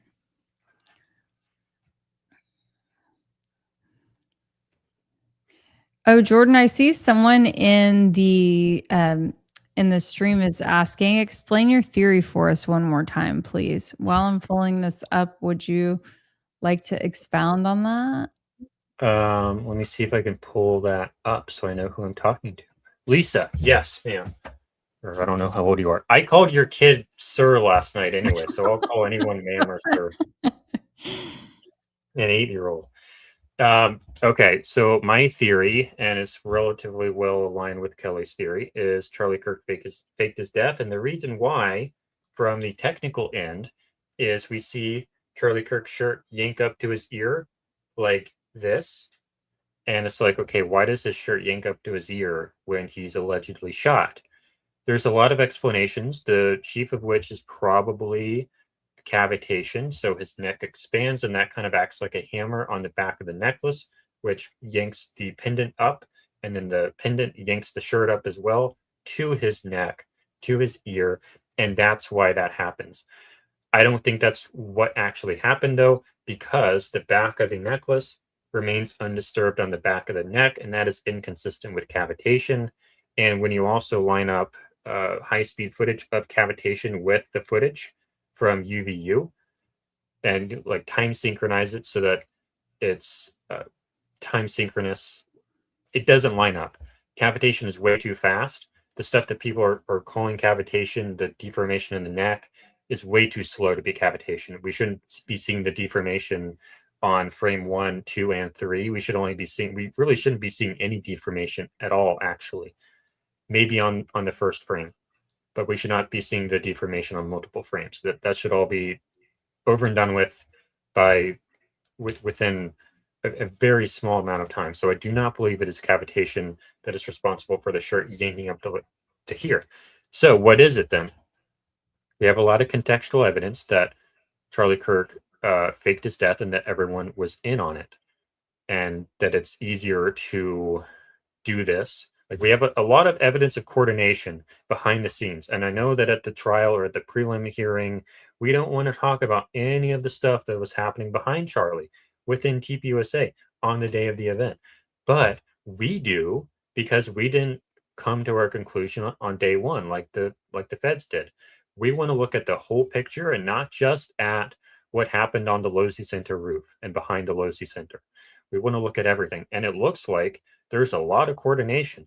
Everyone at TPUSA, they're doing the hand signals immediately before, and immediately after, we have a person ducking, we have a person doing this signal, and I'm not going to do it because it's anti-Semitic. They're doing an anti-Semitic hand signal immediately before the shot. Immediately before the shot, they're doing a hand signal. It's like, do the hand signal, boom.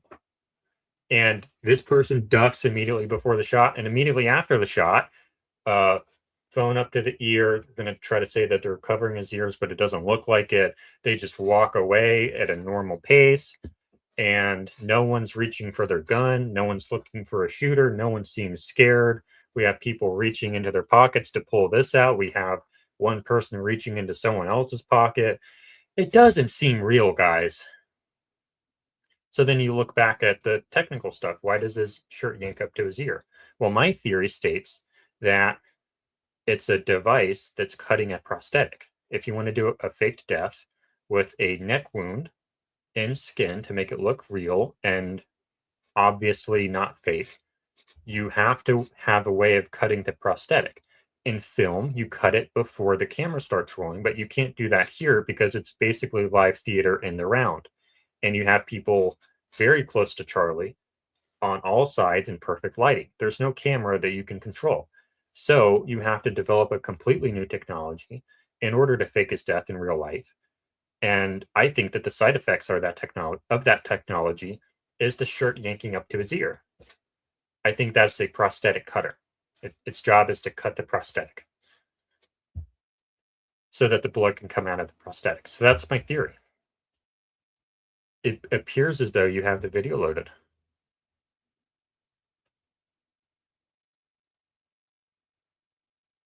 I think you said something, but you were muted. Yes, sorry, I do. I was also trying to load into my X at the same time because I saw someone that, and this would be something that would be really quick that we could address.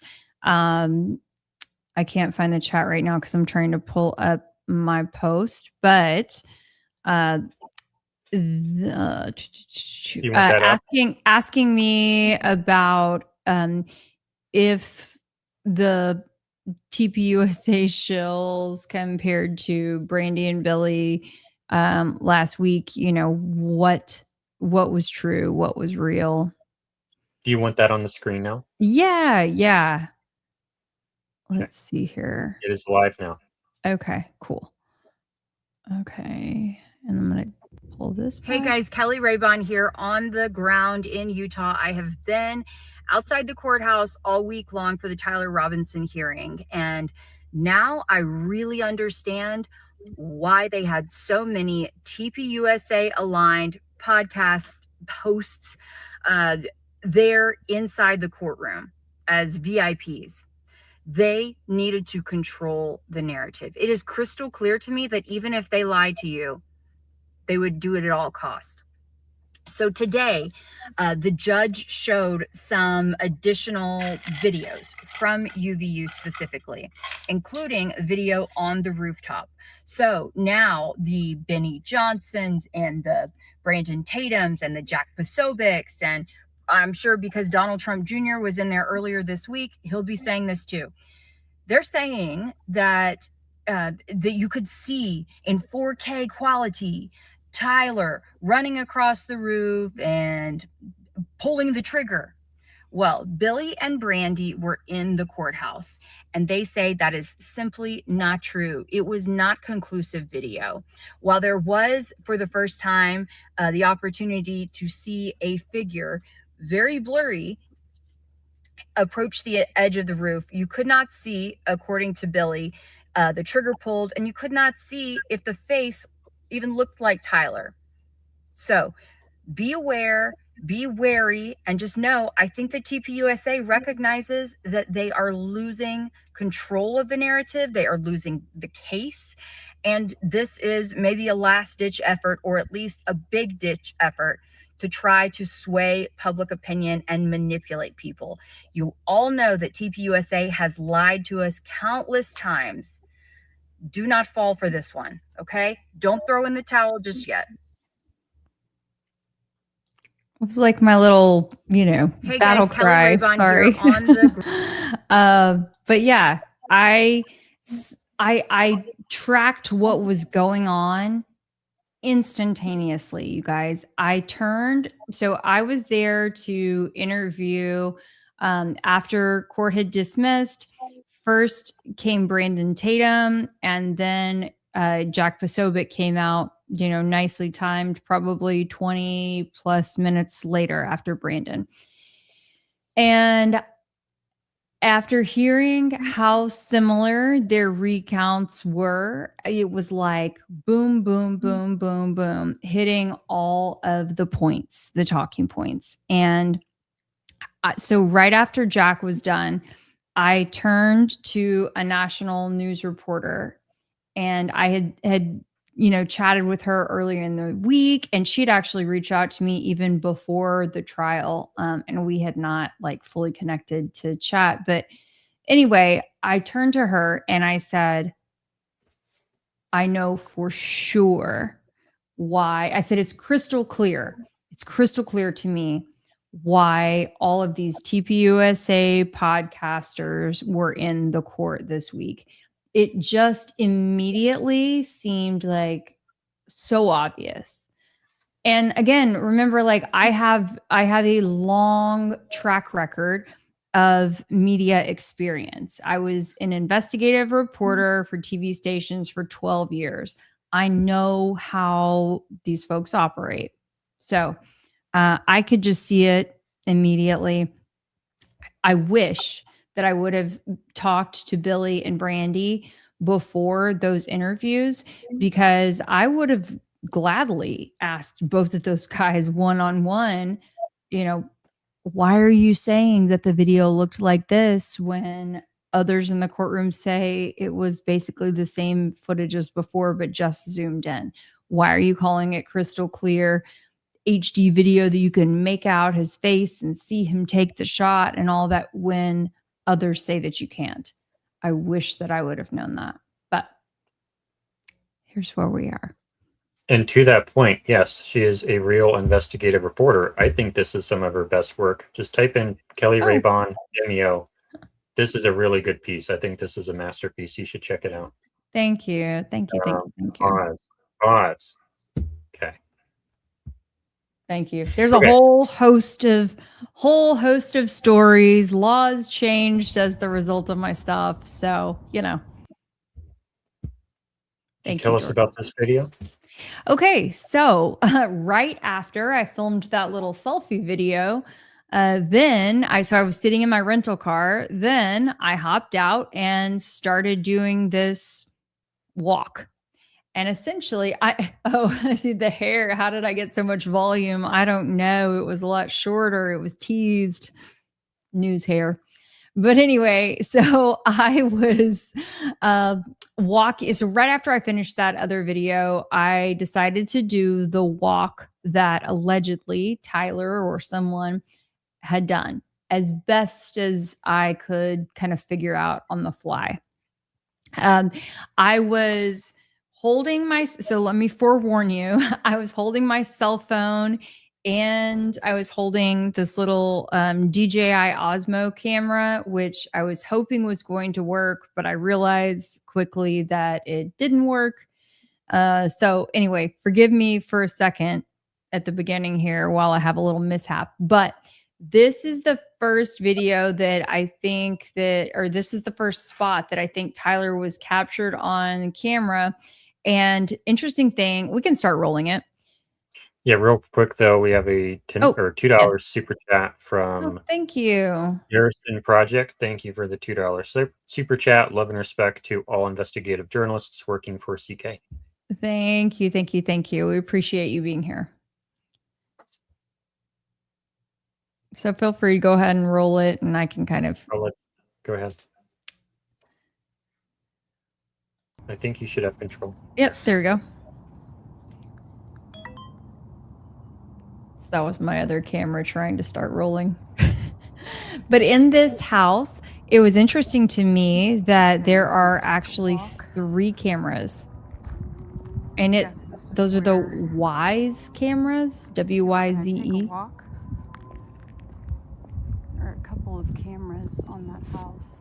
I think I see 3 of them.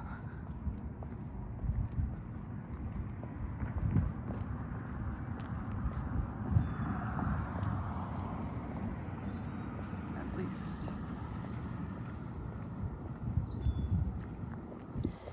Neighborhood was so quiet.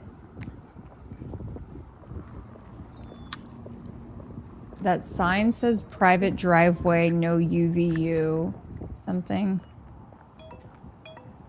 Well, that's when my other camera died. Well, wasn't accepting the card. So this was on your phone. Sorry, Yes. So I cleaned my lens and was like, we're going with it. Because I got you the wrong card. It's okay.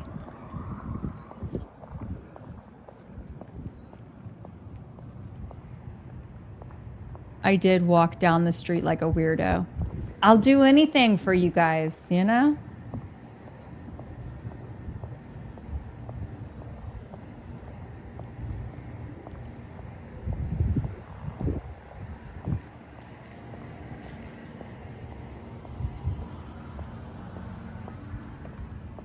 I maybe, put more feet on the ground than the police. I don't know. The only thing that I could have done better was go and knock on all of the doors and ask. And I'd like to do that Well, next time. you would like to do that not alone. I'm not scared. I feel like if needed, someone could get through there. But we're just checking things out.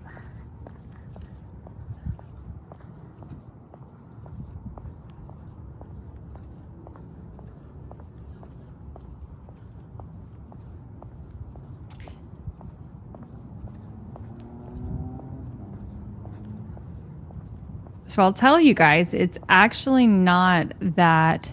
Oh, let's see. That person has a camera.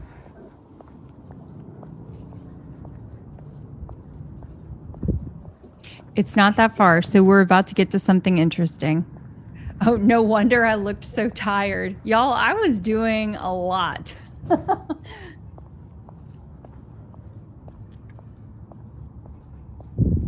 gonna walk around back there.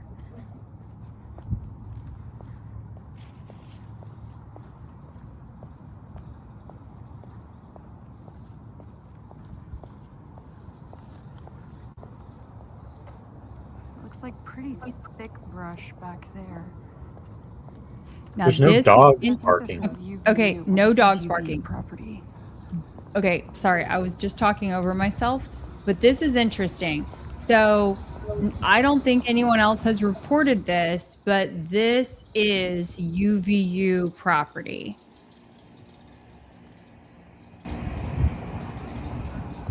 And this is where Seems I plausible. believe he went down.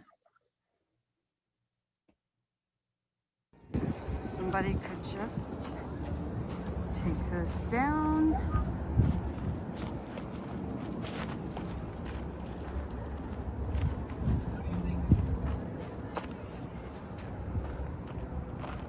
Now, there are also stairs that they just built over there.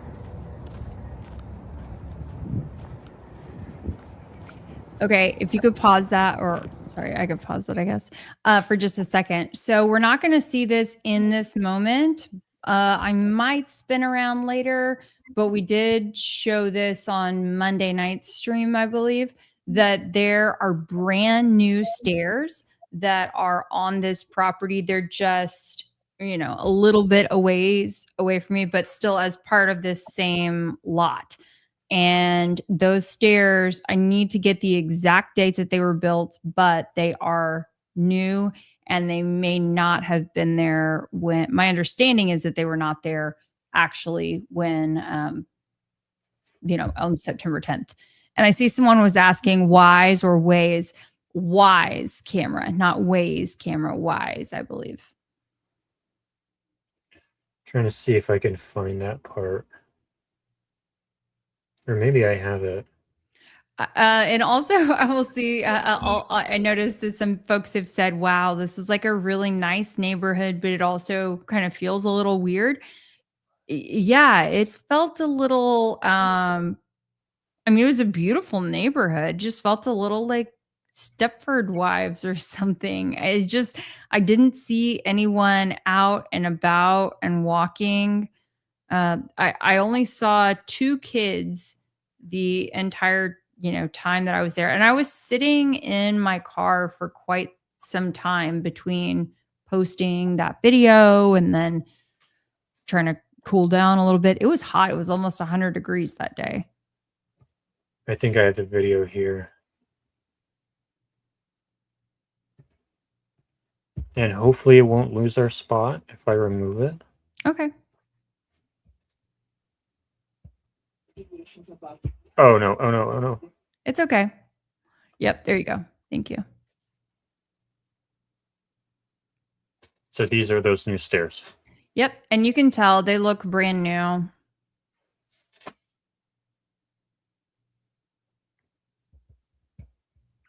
So you do not believe these are the stairs he took? I don't believe so because my source says that they were not built yet, but I just need to verify that with official records. Mm-hmm. But it wouldn't really matter because the other one, this walking path of sorts was just fine to walk down. And then when I didn't include this video here, but I also shot video walking back from UVU and up to the car. And even, at 41 and not in the best of shape, I was able to walk it just fine. And in extreme heat. Yes, in extreme heat.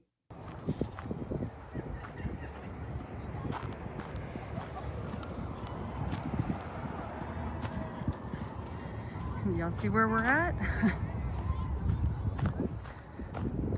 So in that moment, when I say y'all see where we're at, I was pointing directly to the Losi Center rooftop, that corner.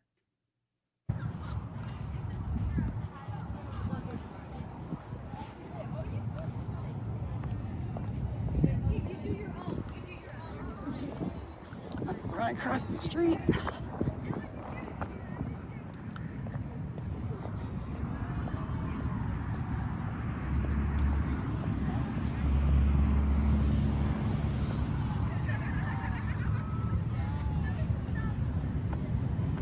And that's where you cross the street, isn't it?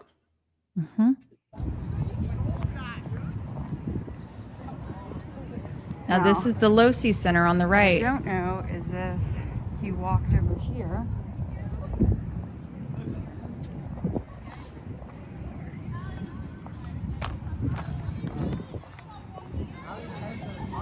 That's literally the corner where he would have.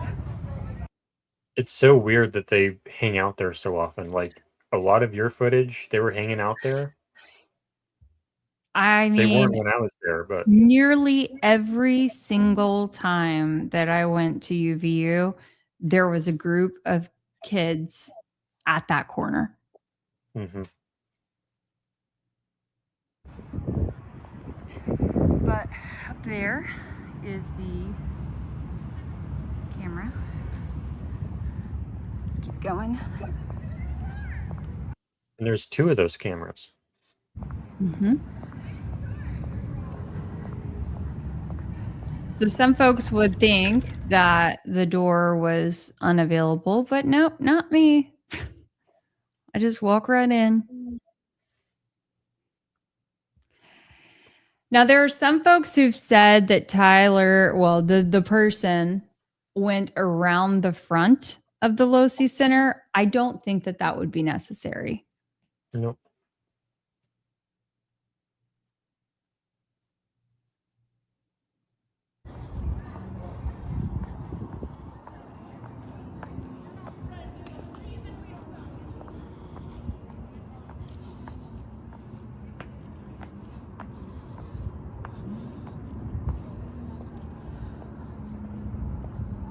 Okay, here we are. So that's in. Are they just going to keep that fence up for the rest of time? I don't know. And then if that, in fact, is the area, that he assembled the gun, then he'd be on his way.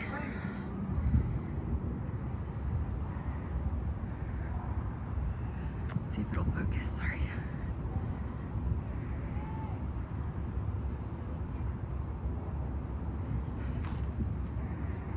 So yeah, if that is in fact the area where he assembled the gun, then from there, he'd be on his way to the perch.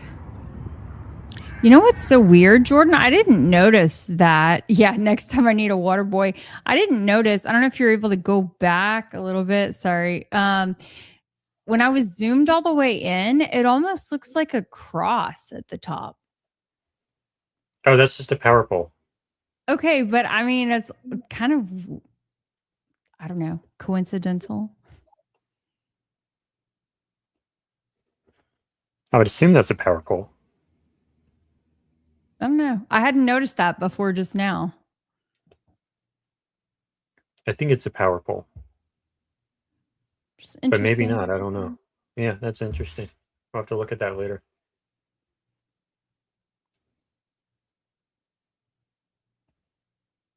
On his way to the perch.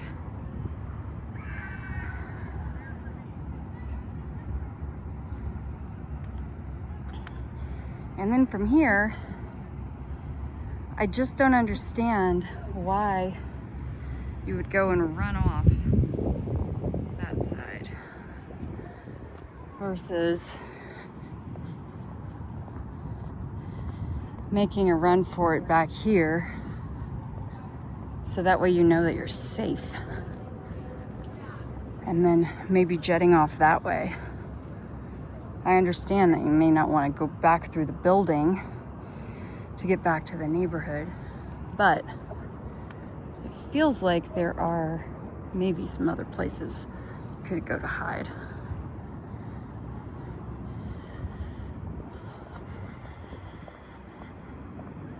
Why don't we know about any other scouting trips?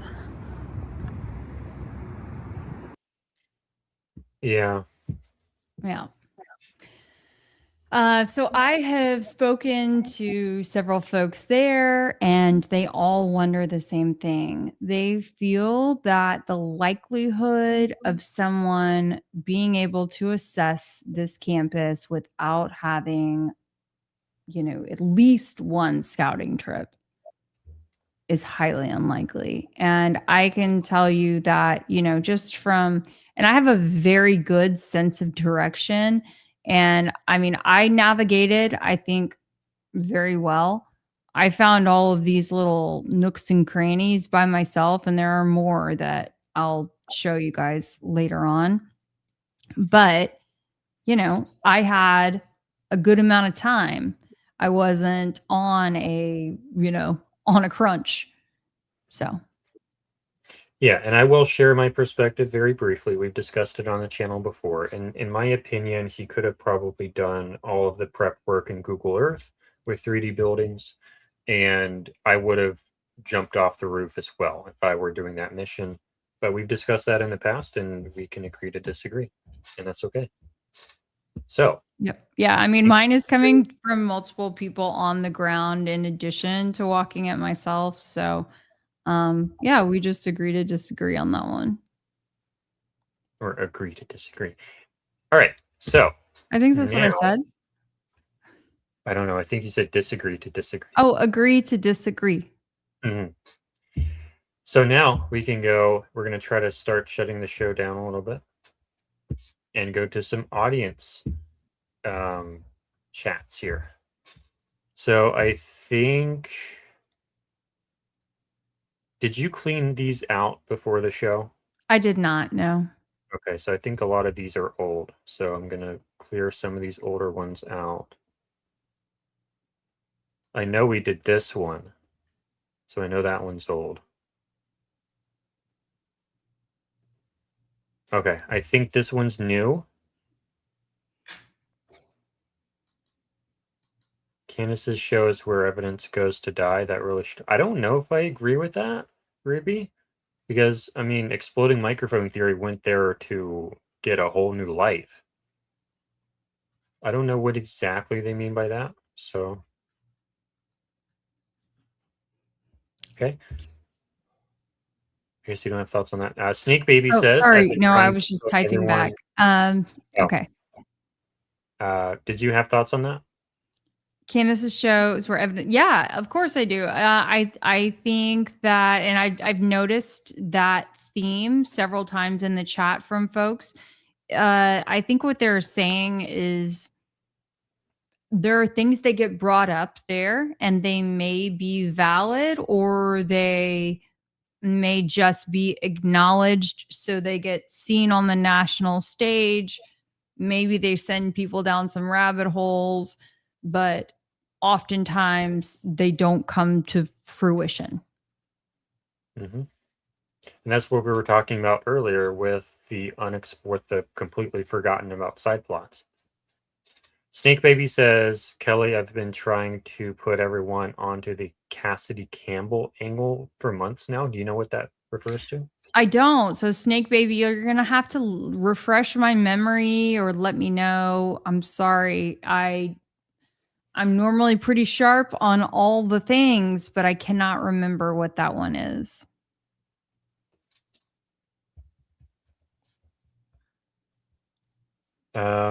It's a YouTuber. Tempe, Arizona. I don't know what the connection there is. Gary says, thanks, Kelly, for grabbing video. Oh, Snake Baby. Okay. It's the guy I sent to Muppet today. Oh, thank you. Thank you. Thank you. Okay. So this was someone who had filmed a selfie video that seemed crisis actor-ish immediately after. And I mean, we could pull that up if you wanted to. It's in my X responses. Tinfoil hat, Miss Dana, if you could send me a DM. Oh, sorry. Go ahead. You have your X pulled up already. Remember, I don't have to do I do still? everything. Okay. Yeah, I didn't. Okay, my bad. Here, let me pull that up. Okay. I don't have to do everything anymore. Oh man.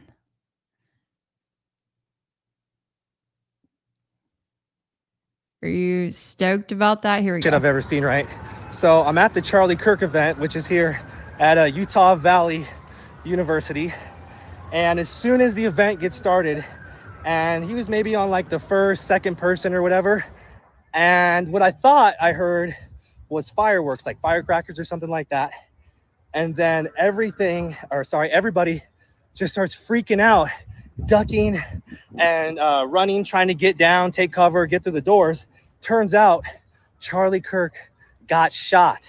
Yes, Charlie Kirk got shot. There's multiple people that were telling me how they saw like he was shot like around this area and like blood was like oozing out of that area and stuff. Dude, that's absolutely insane. But no more shots were fired after that. Like they shot Charlie Kirk and just completely stopped. I don't know what the hell's going on because, you know, there should be, you know, more police and stuff like that. This is a massive event at Utah Valley University. There's tons of people and there's terrible policing, which is insane, you know, because you never know.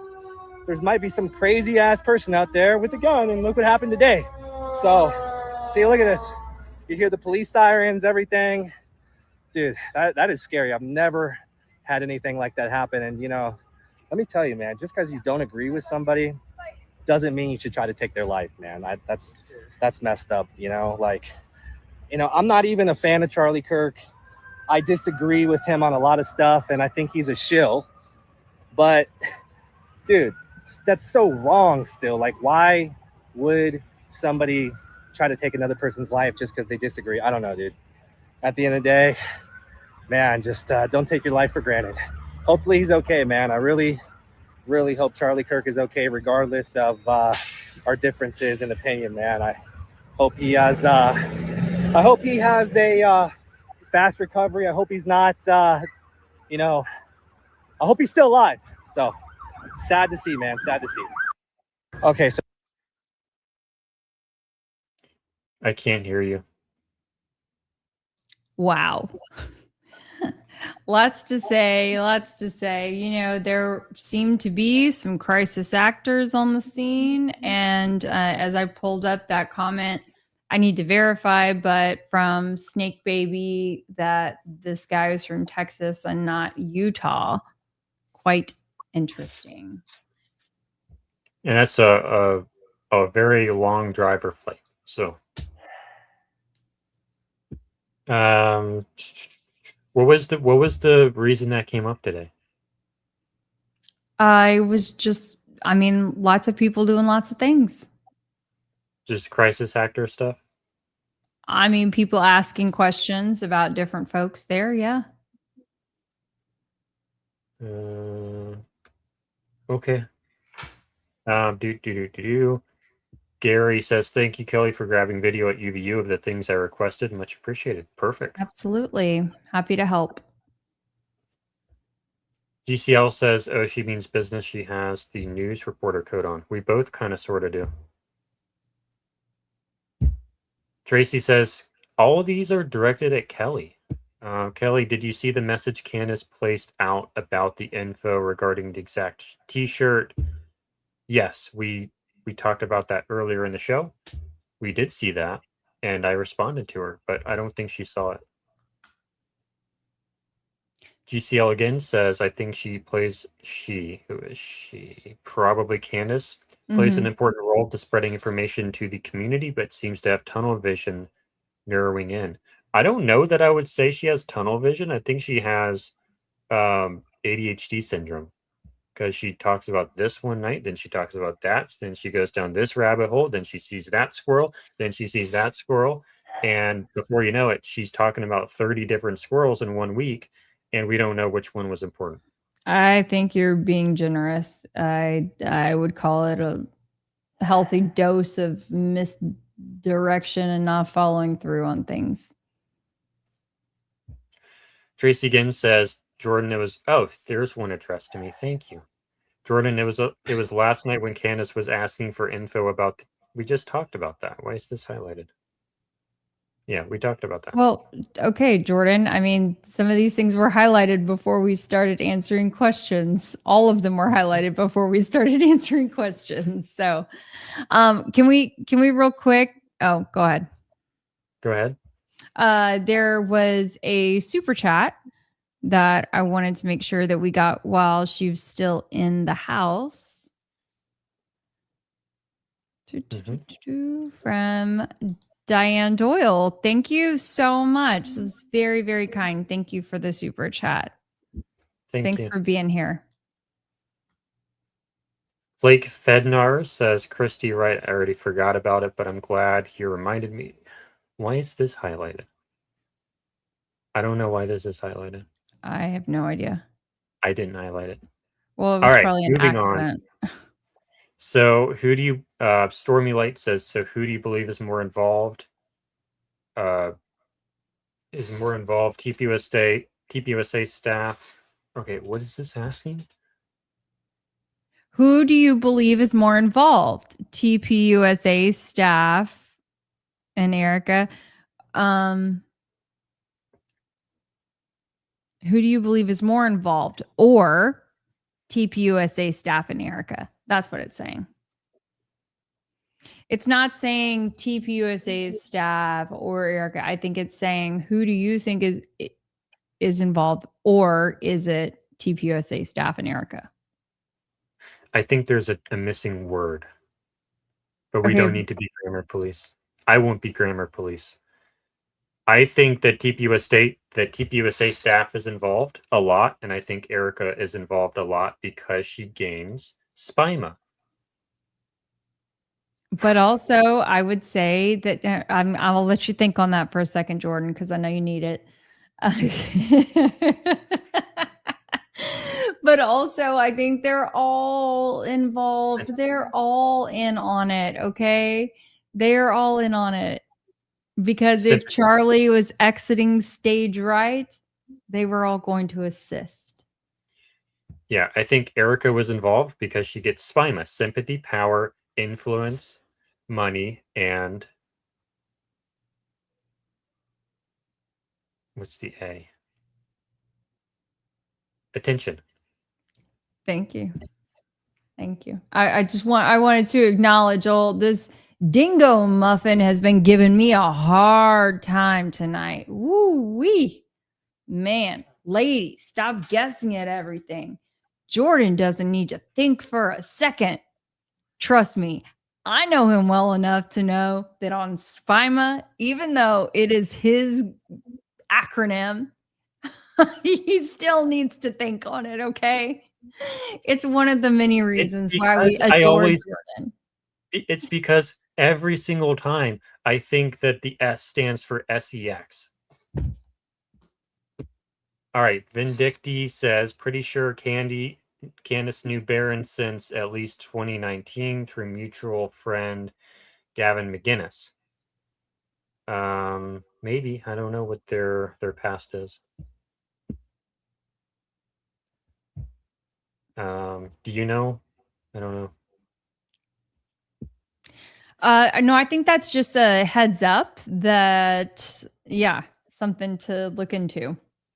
I think there's a lot there that most folks don't know. All right. Shannon says Charlie Kirk, Erica Kirk, Candace Owens, TC, Baron Coleman, not Trigger Smart. Who's TC? TC. Who is TC?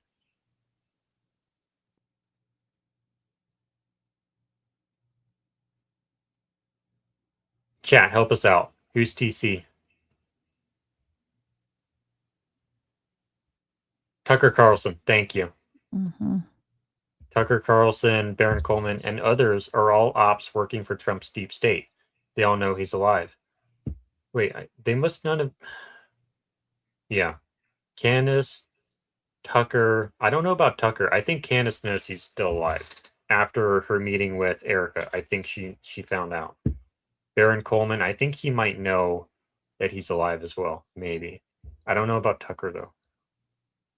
Yeah, I think Tucker, because Tucker, he went to Tucker's house allegedly right after one of those like final group meetings. I don't know if the Hamptons or whatever, but he went to go see Tucker. You mean Charlie went to see Tucker? Yes, he. That's who we are talking about. You did that on the phone earlier. Started with he, and I'm like, who are you talking about? All right. Peter says Charlie Kirk fakes assassination to initiate a controlled demolition of Teep USA. That's your theme, Keli. And launder audience and voters into America First, anticipating Epstein files and looming FBI money laundering FBI investigation. But that's basically your theory of a controlled demo of Teep USA with your video, Erica. Mm-hmm. Erica's exit. Erica's exit. Yep. FIFO asks, why don't you watch Baron anymore? I think they're talking to me. I think I answered that, though. You did, but you started. Mm-hmm. I started. Like, when you recommend a Baron episode, I will oftentimes watch the wrong Baron episode, but I'll enjoy it anyway. And then I'll watch the correct one. But it's always entertaining. But he's on 5 different theories. He's, I think, landed on exploding microphone. And I just have a very hard time trusting anyone who lands on exploding microphone. Ruby says it was extreme. I was exhausted just watching along. I think they're probably talking about last week. They were exhausted just watching the prelim hearing streams with us last week. Dominated my life. Yeah. Yeah.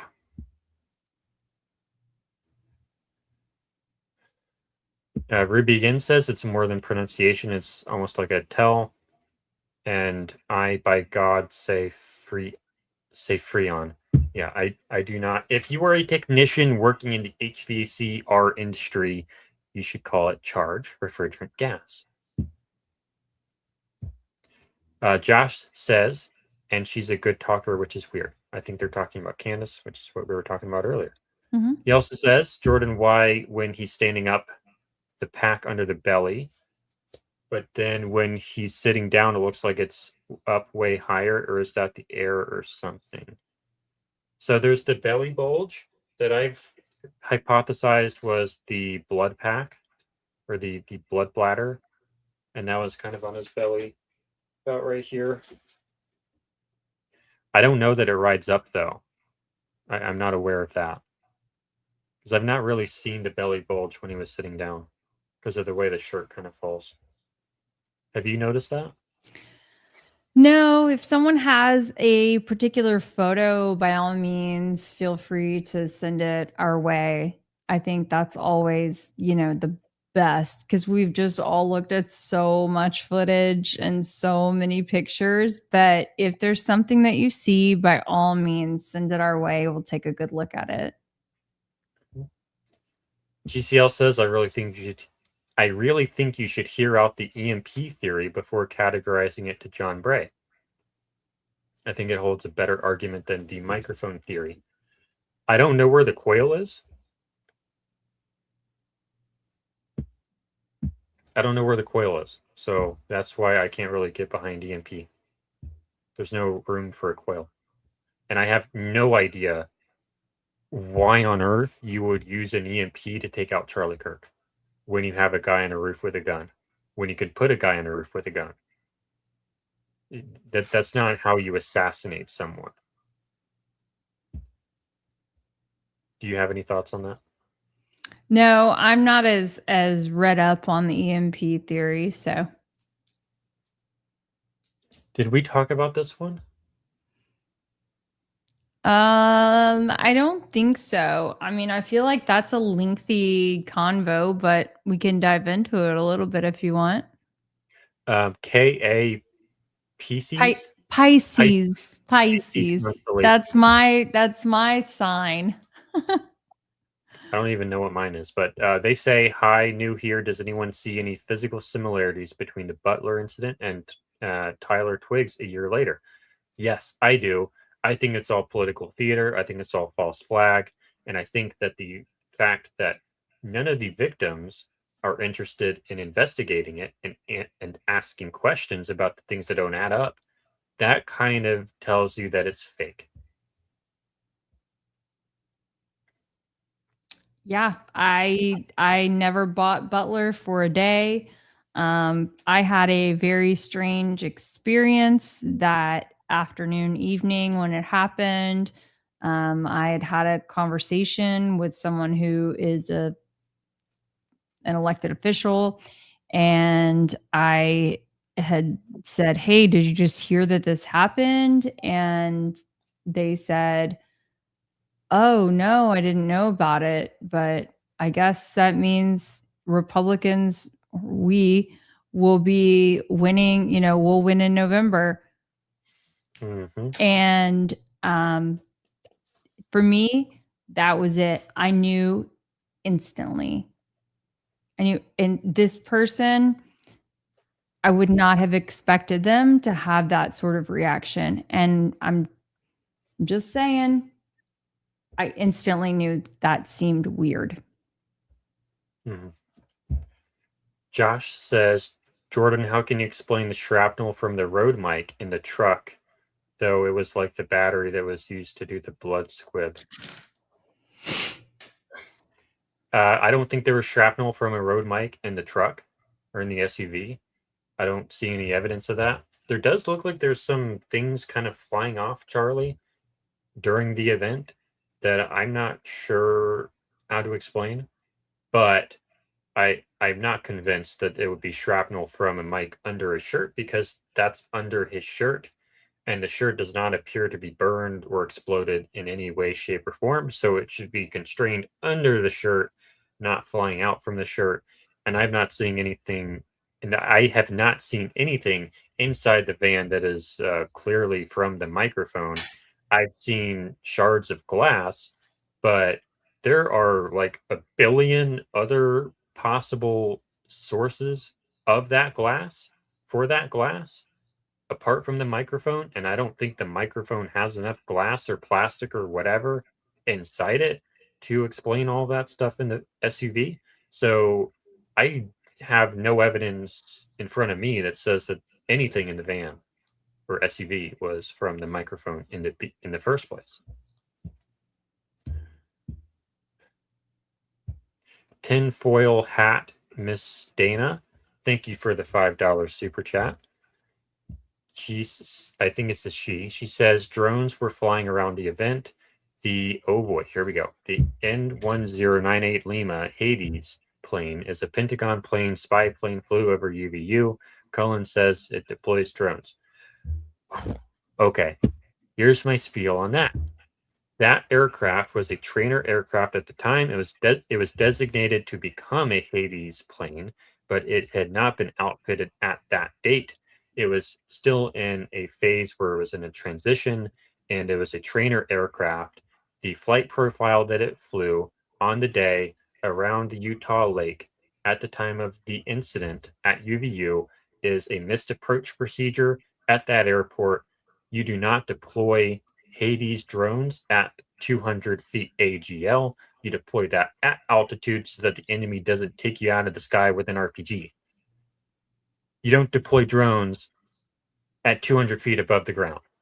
That's not how you deploy drones with that system. Intuitively, you look at that flight profile and it's like, maybe that's how I would deploy drones, by going super, super low. But that's not how any military system is deployed, because they would take you out of the sky with an RPG. So the flight profile is consistent with a trainer aircraft, and that was a trainer aircraft. So that aircraft is not under any suspicion in my book. Okay. Tinfoil hat, Miss Dana again says, why is nobody discussing? Okay, we just talked about that.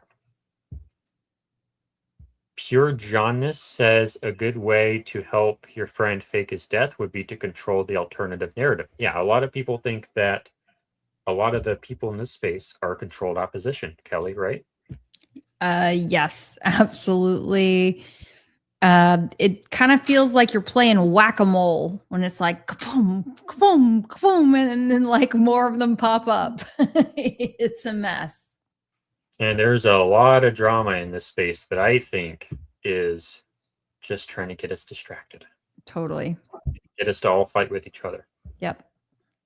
Garrison Project, thank you for the $2 super chat. They say in South Dakota and California. Oh, they're saying that they're in San Diego, California. San Diego. Thank you. Please let me know if you need anything here. I don't think we do. But thank you for the offer. Thank you so much. Well, I do know that there are a lot of TPUSA kind of folks in that area. And then there may be may at one point have been some military stuff in that kind of area that was being questioned. But, anyway, thank you so much. We really appreciate it. We'll keep that in mind. Okay. Are there there's a system to deploy drones at 200 feet AGL. I don't think that there is. Hades does not deploy it at that altitude, I do not believe. But I mean, if you were to custom design a system to do that, I'm sure you could, but that is not consistent with the Hades platform. I don't know that we have any other pressing chats. Well, this has been fun. No, I mean, I think that's about it. It's been wonderful. I think we covered a lot of ground. Thank you so much, Jordan, for taking the time to experiment, to do that live, show us all, a variety of different things being burned. Mm-hmm. Everybody loves fire. So that'll do it for tonight, and stick around for a little while after we click the button, because we have an outro video now. So I'll let Kelly hit the button. All right, you guys, thank you so much. And we will see you next Thursday. And who knows, maybe before then too. Please make sure that you are subscribed to Try and Prove It, and to Jordan Henshaw, and to Keli Rabon. Thank you so much. Oh, hold on. We got one more super chat coming through at the end. Tinfoil hat, Miss Dana. Thank you for the $5 super. Under oath, UVU security man said yes when asked about drones at the event. She asked if there were UVU drones, and he said no. Interesting. It could have been the media people at TPUSA, because we do have information that like the media department got some footage for the video or something. Yes, but interestingly, did not allow supposedly Andrew Ferrasi, who was one of, if not the only, like contracted videographers, and it was his photographers. It was his very first time there. He was told that he couldn't fly a drone. Mm-hmm. So many strange things. And of course, Brian Harpel had said no drones. Questions on questions. All right. Good night, everyone. Good Good night. Good night.